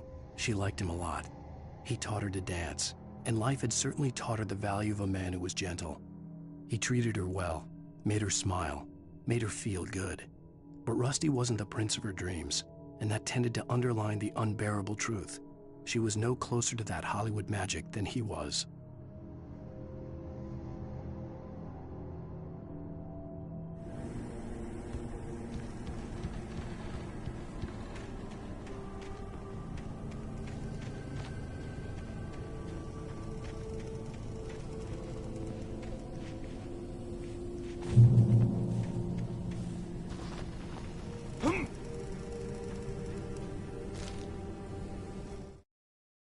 The air in the visitor center was heavy with an awful smell, as if some rotten drowned thing had crawled up from its grave. Rusty kept coughing blood. My eyes were drawn to the twisted shape of his broken leg. The attack had been vicious. Max whined in his cage. Rusty's eyes were wild with fear and terror. He gasped, "Mr. Wake, it happened just the way it was on that page."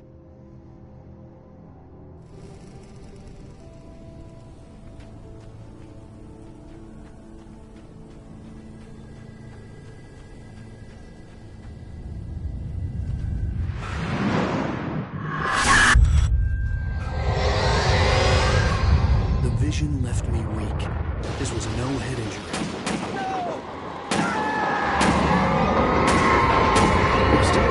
Damn. Rusty, hang on! I'm coming! Please, help me!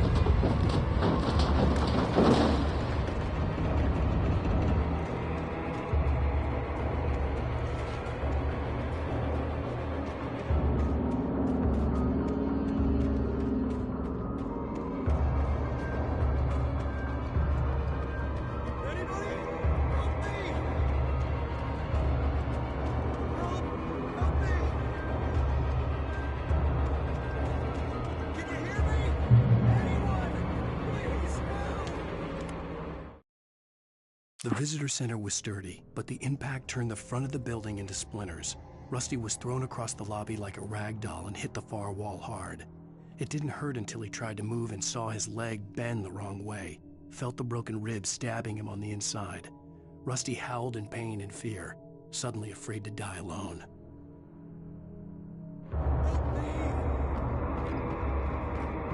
The ranger's office was locked. I'd need a key to get in.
Hello?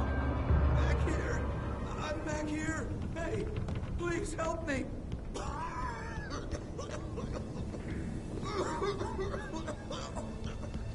I'm here!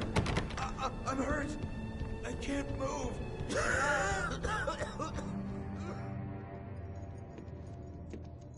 Mr. Wake?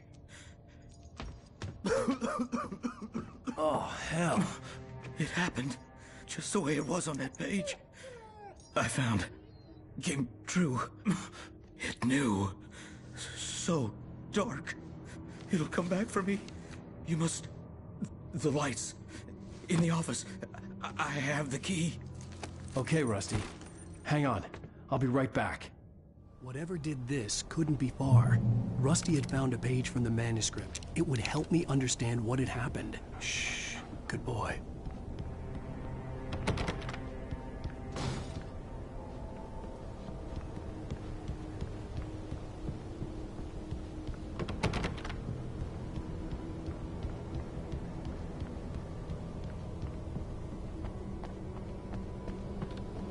The only way to make sure that Rusty was safe was to get the power running and the lights back on.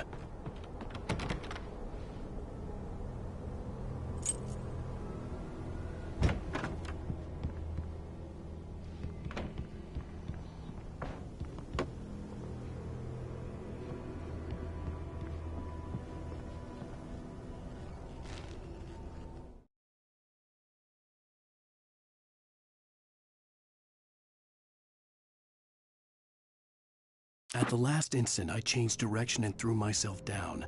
The axe splintered the trunk of a tree. I stumbled into the pool of bright light. My lungs burned. I was too exhausted to move. I tensed as I waited for the killing blow, but it never came. I raised my head. Nothing moved in the darkness beyond. For the moment, bathed in the cold light, I was safe.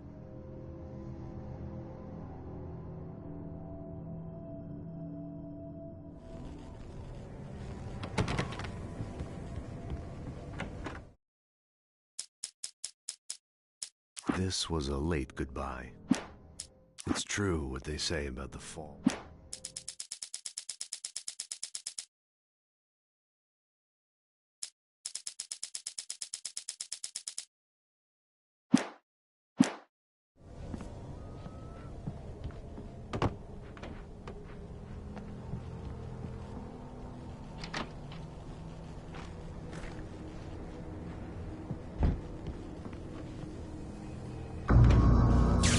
Too late.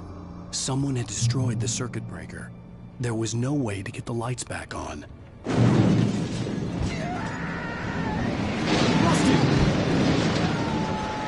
Rusty! The ground was covered with oily patches that looked like liquid darkness.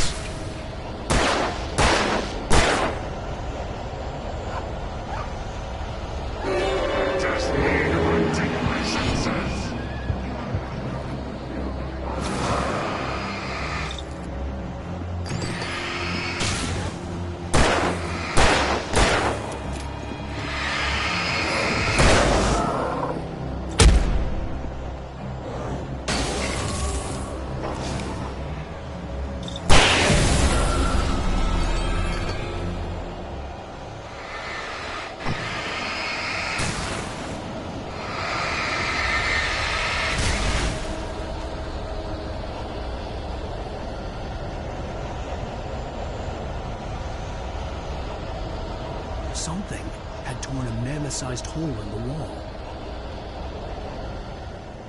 Please! Don't feed the animals!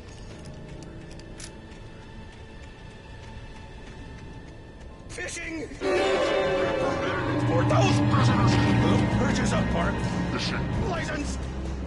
Obey! The park ranger's instructions! At all times! Rusty, no! Never! No closer than 100 yards! Two bears and wolves never approach any other wildlife closer than 25 yards! Pets must be leashed! At all times! Never leave your pet unattended!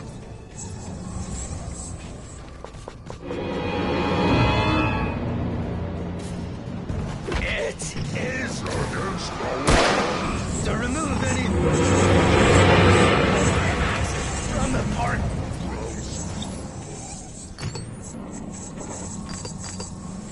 This includes even rocks. You may even simple berries.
Forget about it, Barry. It's just me going crazy.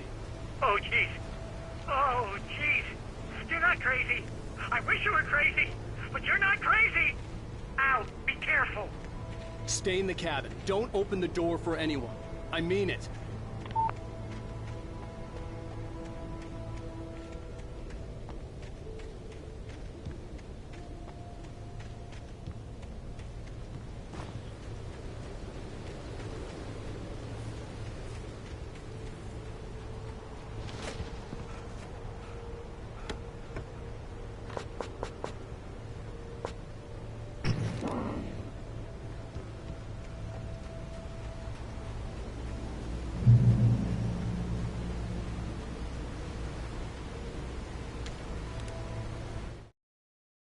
In that last instant of consciousness, Rusty thought about Rose.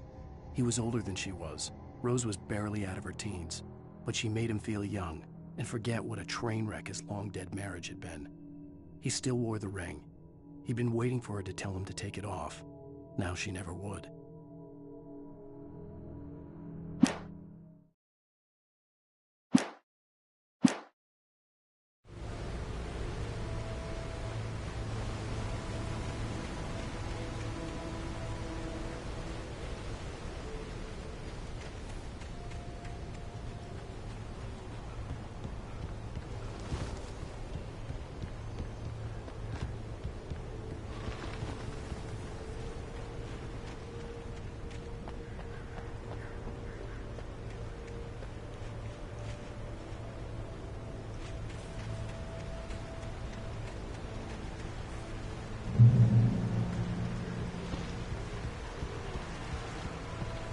Lover's Peak was at the far end of the nature trail.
Nobody in Bright Falls seemed to know where Al was, but Rose, the waitress at the diner, had seen him.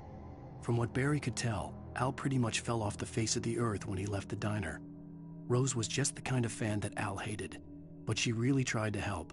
She was smart too, knew a lot about what was going on in the town, knew a lot about Al, even knew who Barry was.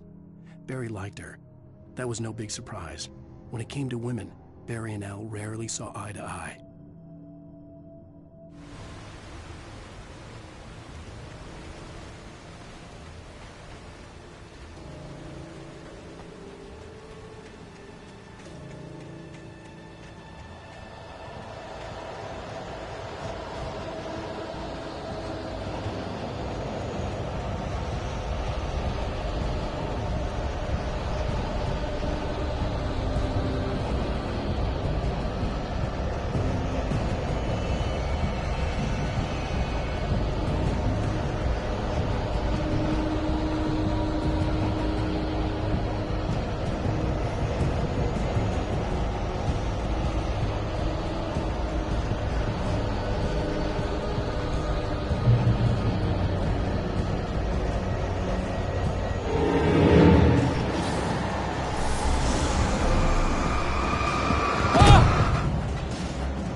turned the corner, afraid of what the flashlight's beam might reveal.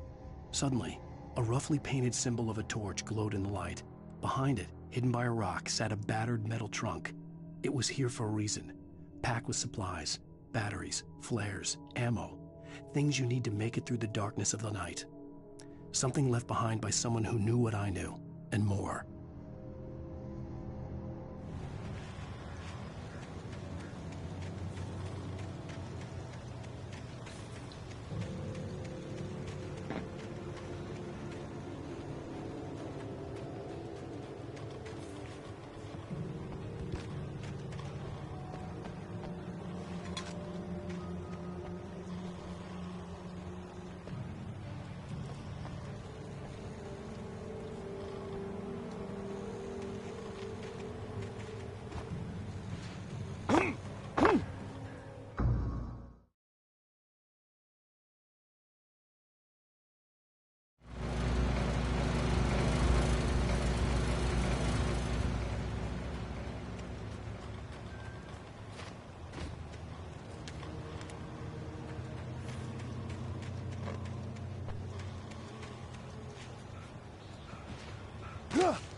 Agent Nightingale didn't want to be in Bright Falls. These little communities revolted him, and he didn't like the trees or the coffee. He now knew that impossible horrors lurked behind the storefronts and smiles. He desperately wanted to turn the car around and just drive until he passed out or ran out of road and booze. But he had a job to do. He had a rider to catch, at any cost.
Come on, we gotta get moving. More of them coming.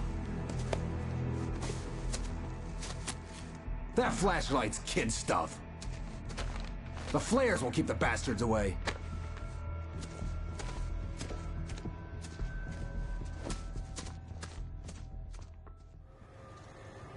You can see them too? Hell, of course I see them. Come on, we gotta move. Why? Because that's the way the story goes. Yeah, but... Let's move! I lost my gun back there. Oh, I've got a gun. Just keep that light steady on. It took a moment, but then I recognized him. He'd been on the ferry when I first arrived here with Alice. He knew my name. We were headed in the direction of Lover's Peak. There was no way this was a coincidence. He was the kidnapper. Come on, Wake! You better keep up. You set him up, and I'll knock him down, Wake.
flares from the emergency box to hold them off while I get these boards off.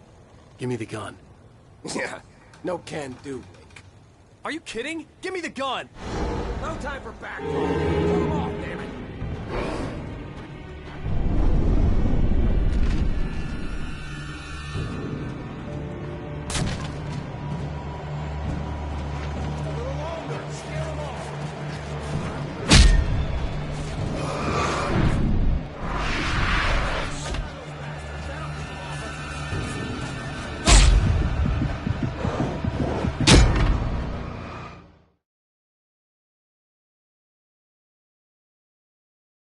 Peek, right up these stairs, Wake.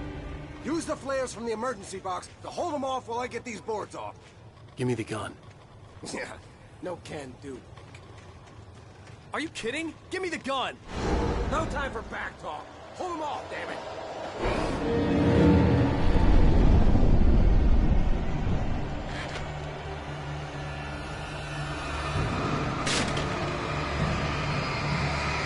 A little longer. Scare them off.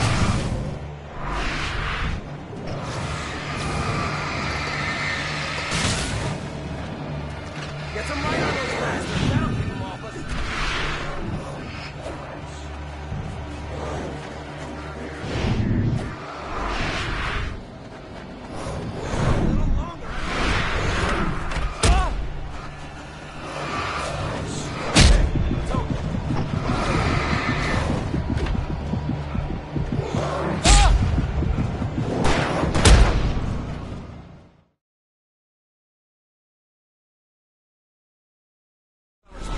Right up these stairs, Wake.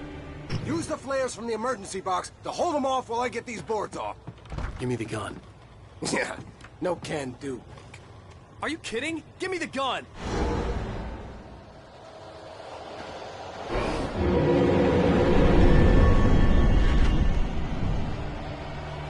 No time for back talk. Hold them off, damn it. A little longer. Scare them off.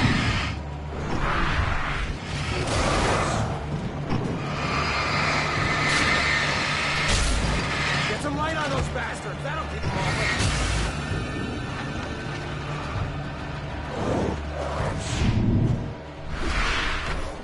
Just a little longer. I almost got it.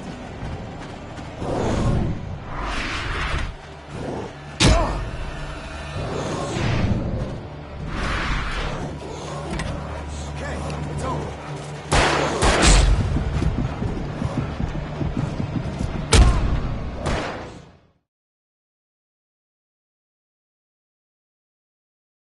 Peek, right up these stairs, Wake. Use the flares from the emergency box to hold them off while I get these boards off.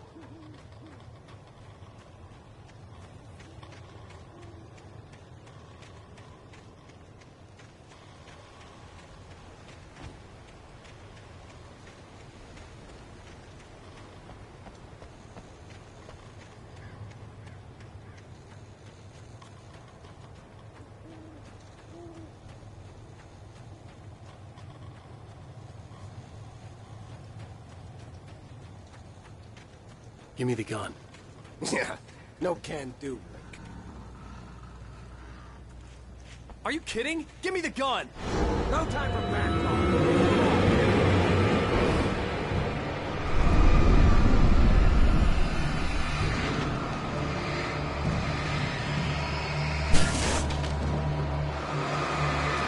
A little longer. Scare them off.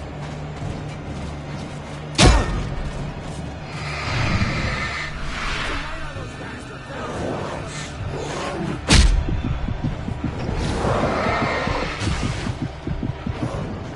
Just a little longer. I almost got it.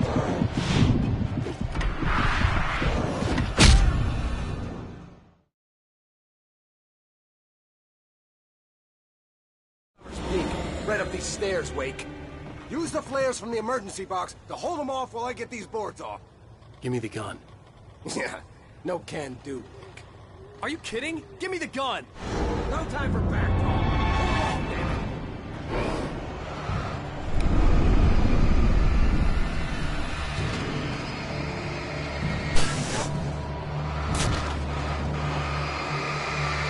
A little longer. Scare them off.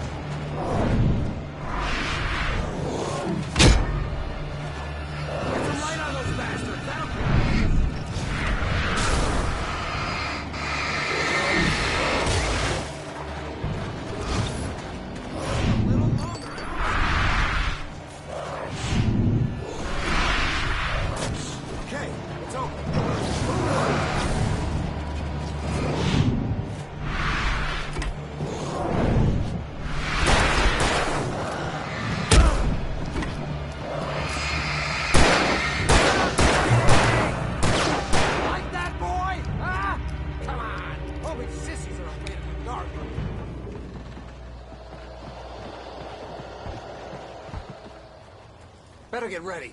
They'll be on us soon.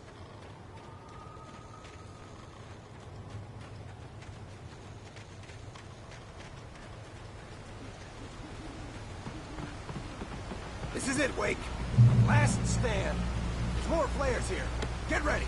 We fight them as long as they keep coming. Give me the goddamn gun! They're coming! That's not how this goes. Get with the program, Wake.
Last stand. There's more flares here. Get ready. We fight them as long as they keep coming. Give me the goddamn gun! They're coming! That's not how this goes. Get with the program, Wake.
players here. Get ready. We fight them as long as they keep coming. Give me the goddamn gun! They're coming! That's not how this goes. Get with the program, Wake.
Let's cut the act now. Where's my wife? I knew you were gonna say that. I read it all before. You're a hell of a writer. Congratulations. You're gonna bring about something glorious and terrible once we get you some proper editorial control. What the hell are you talking about? Where's Alice? I want the entire manuscript, or she's gonna suffer bad. You touch her and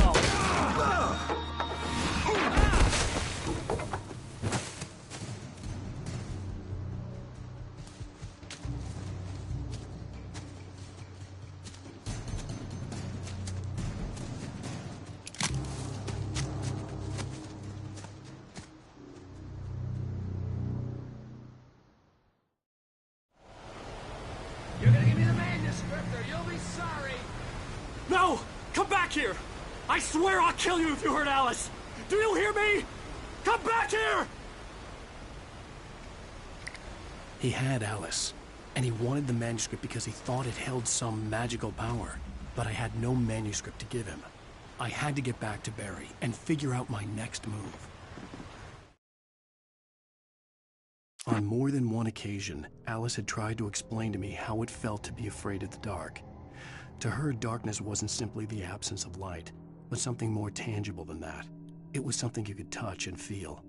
Worse than that, it was something with a mind of its own, something malicious and malign. For her, things changed when they were wrapped in darkness. They turned into something else, something foreign, and nothing was safe or innocent anymore. I'd never really understood what she meant, until now.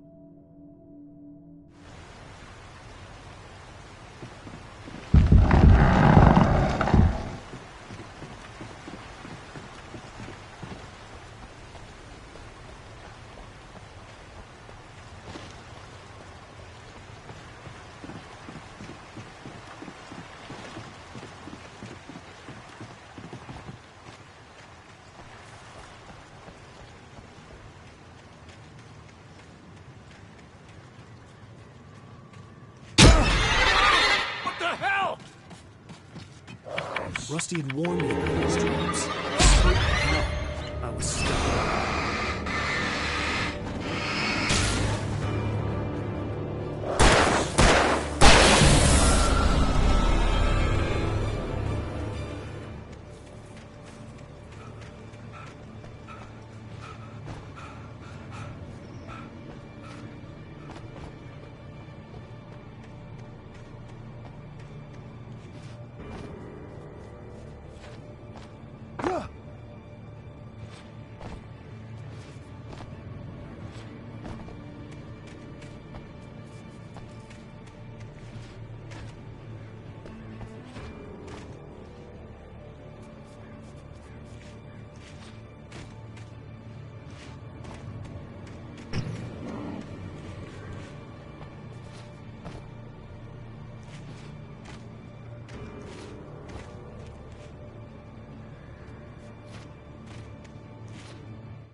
You'll be sorry. No! Come back here! I swear I'll kill you if you hurt Alice! Do you hear me? Come back here! He had Alice, and he wanted the manuscript because he thought it held some magical power, but I had no manuscript to give him. I had to get back to Mary and figure out my next move.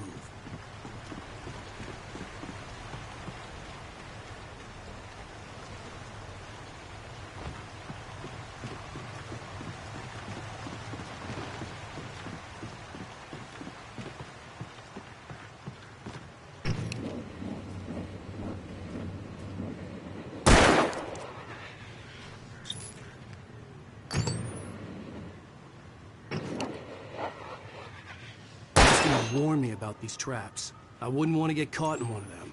Those teeth look nasty.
The night had been one desperate situation after another.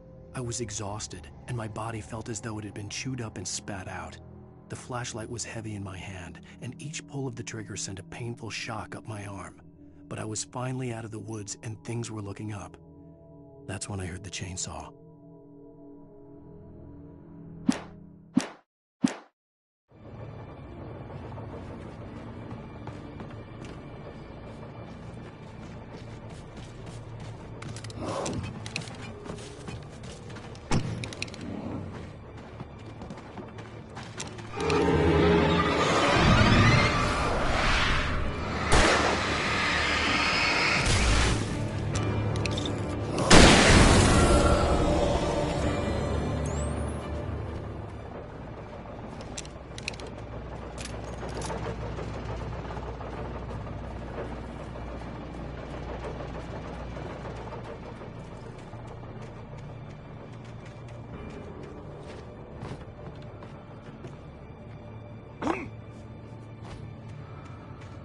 I had heard the plane fall. It made no sense. It was clear that it had just fallen here, but it was very old and obviously hadn't flown in decades. Looking at it sent a shiver down my spine.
The logging site was a mess. The modular office had been pushed off the cliff. Deputy Thornton climbed up from the wreckage excited, breathing hard from the exertion. Nobody there. It's weird. Don't you think that's weird? Bored, Mulligan let out a mighty snort. Hell, it's always weird, Thornton. Just a question of sorting out what kind of weird it is this time around.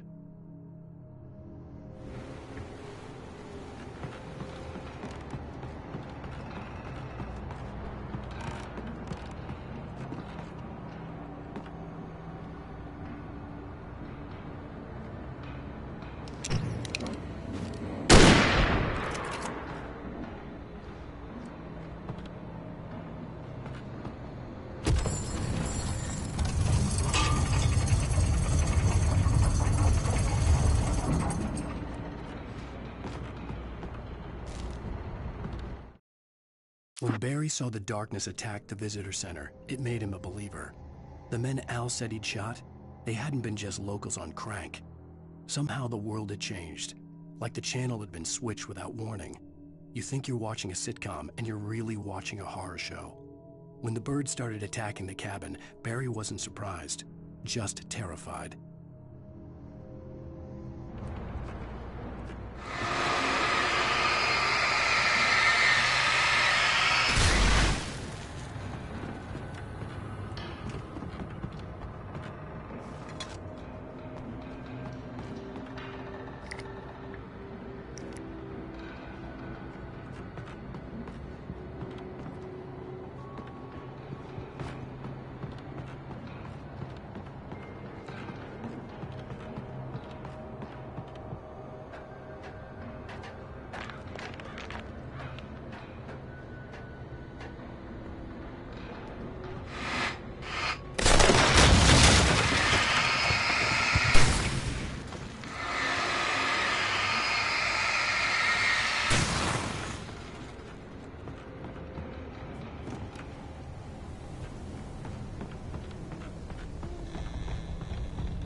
Shadows stirred and the wind picked up as I ran through the forest. I felt the dark presence turning its gaze toward me. Then the moonlight was blotted out by dark shadows that raced violently across the ground, moving too swiftly to be natural. Darkness gathered between the trees and melted again to reveal the Taken. No natural path had brought them here.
Smoking is a hazardous occupation.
Barry? Ow! The porch is covered with birds. They've got all Hitchcock on me. Stay out of sight. I'm on my way. Don't open the door. What, am I crazy? Stay hidden. I'll be there soon. Just make sure you keep the lights on.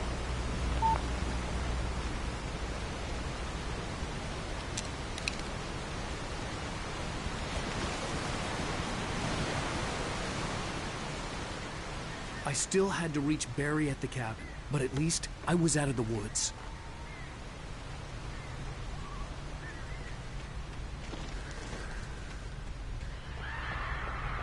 I'd have to get the car from the locked garage. It would get me back to Barry faster, and the headlights were a welcome bonus.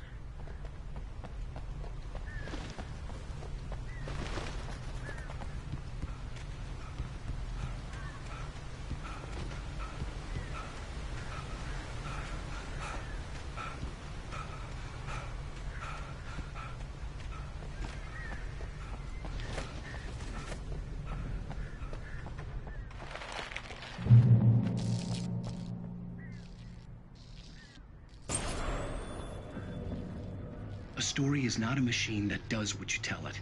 A story is a beast with a life of its own. You can create it, shape it, but as the story grows, it starts wanting things of its own. Change one thing and you set off a chain reaction of events that spreads through the whole thing. The characters have to be true to themselves. The events need to follow a logic that fits the story. A single flaw and the magic is gone. The story dies. Alice dies.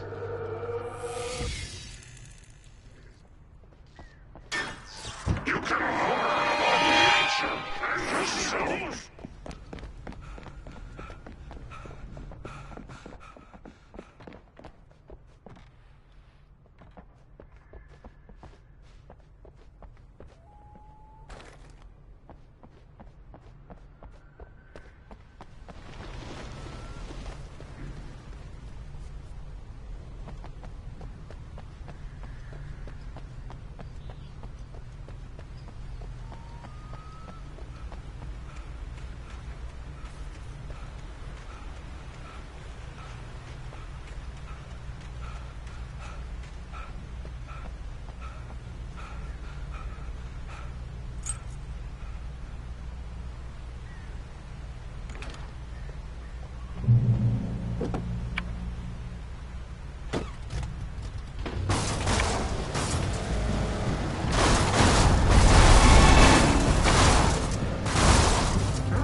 It was the kidnapper. You son of a bitch! Where's my wife? Enough horseplay, Wake. You deliver the manuscript, and you can have your woman back. Simple as that. I don't... Listen. I'm gonna need time to finish it. I still need to write the ending. I need a week. It's not done? I need a week. 2 days. The old Bright Falls coal mine is nearby. You can find it easy, city boy. The main building, there at noon. You bring the manuscript, you'll get your wife. Not, well, get me? Yes, I get you.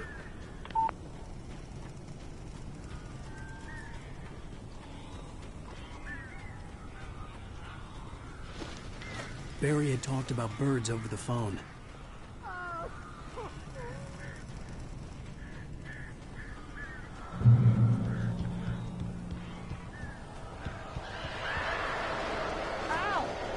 I am so glad you're here. A couple of them got in here before I walked the chimney.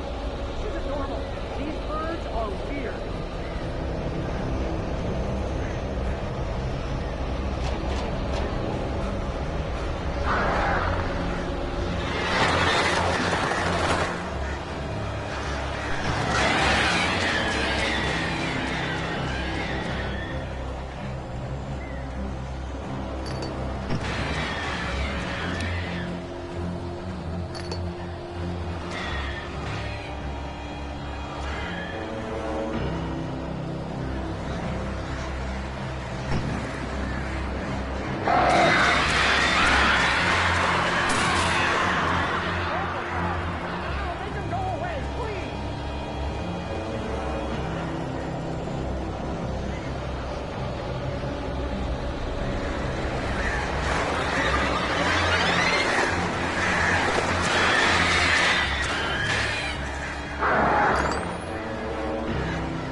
Hey, Al. I'm sorry for thinking you were having a psychotic episode, man. I sent Barry to the town to ask around about a man fitting the kidnapper's description. He'd go through the archives of the local paper. Perhaps he could learn something. Anything about the island and the cabin that had disappeared. The man wanted a manuscript. I had to try to write him one to get Alice back.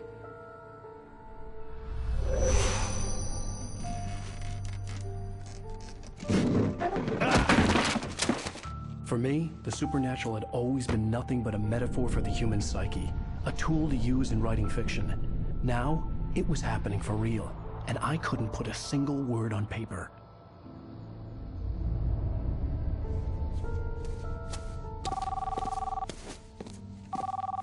Barry Wheeler speaking. This is Rose. Rose? I found Mr. Wake's pages. Oh, you sweet, brilliant girl. Could you and Mr. Wake come get them? I live in the trailer park outside the town. We'll be there in less than an hour. Bye now. See you soon.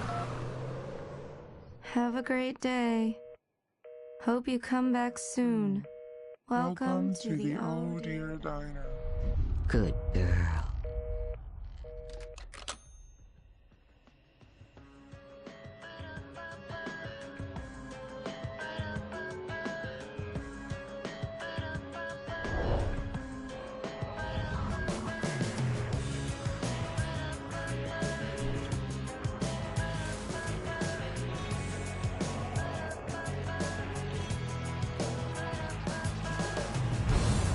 Come here. Pretty please, can you tell me where I am? You want to say something? I need to get my... Previously on Alan Wake, Alice has been kidnapped. Alan, please help me. Alice? You'll do exactly what I say if you ever want to see your wife again. I can't tell anyone except my agent Barry. Damn it, Barry, they'll kill her. You're my best friend, and I'm worried that you're not right in the head. The ransom is a manuscript I supposedly wrote that's coming true before my eyes. It happened just the way it was on that page. So dark. I have found only a few scattered pages. I want the entire manuscript. The deadline is in 2 days. I found Mr. Wake's pages. Good girl. How the hell did she get her hands on the manuscript anyway? I don't know. She's resourceful. I told you you were too hard on her. Listen, I found out all sorts of interesting stuff while I was digging around. Yeah. Mr. Wake, it's Sheriff Breaker. We have an FBI agent here, Agent Nightingale. FBI? He's anxious to see you. You'd better come to the station. Okay, I'll be right over, Sheriff. Let's make this quick, huh?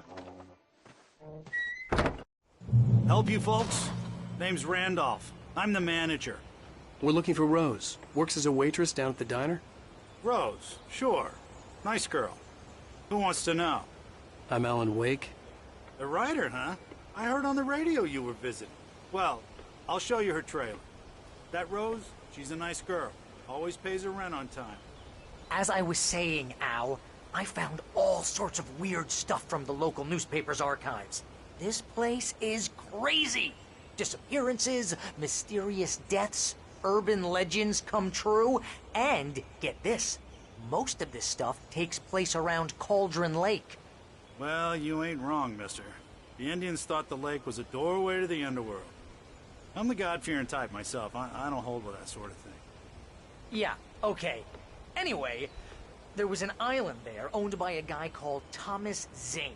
Now, some of the articles I found about him make him out to be a famous writer, but I ran a bunch of searches, couldn't find a single thing he wrote. Zane was heavily into diving, so much so that the place came to be called Diver's Isle. But the volcano under the lake erupted in 1970, and Zane went down with the island.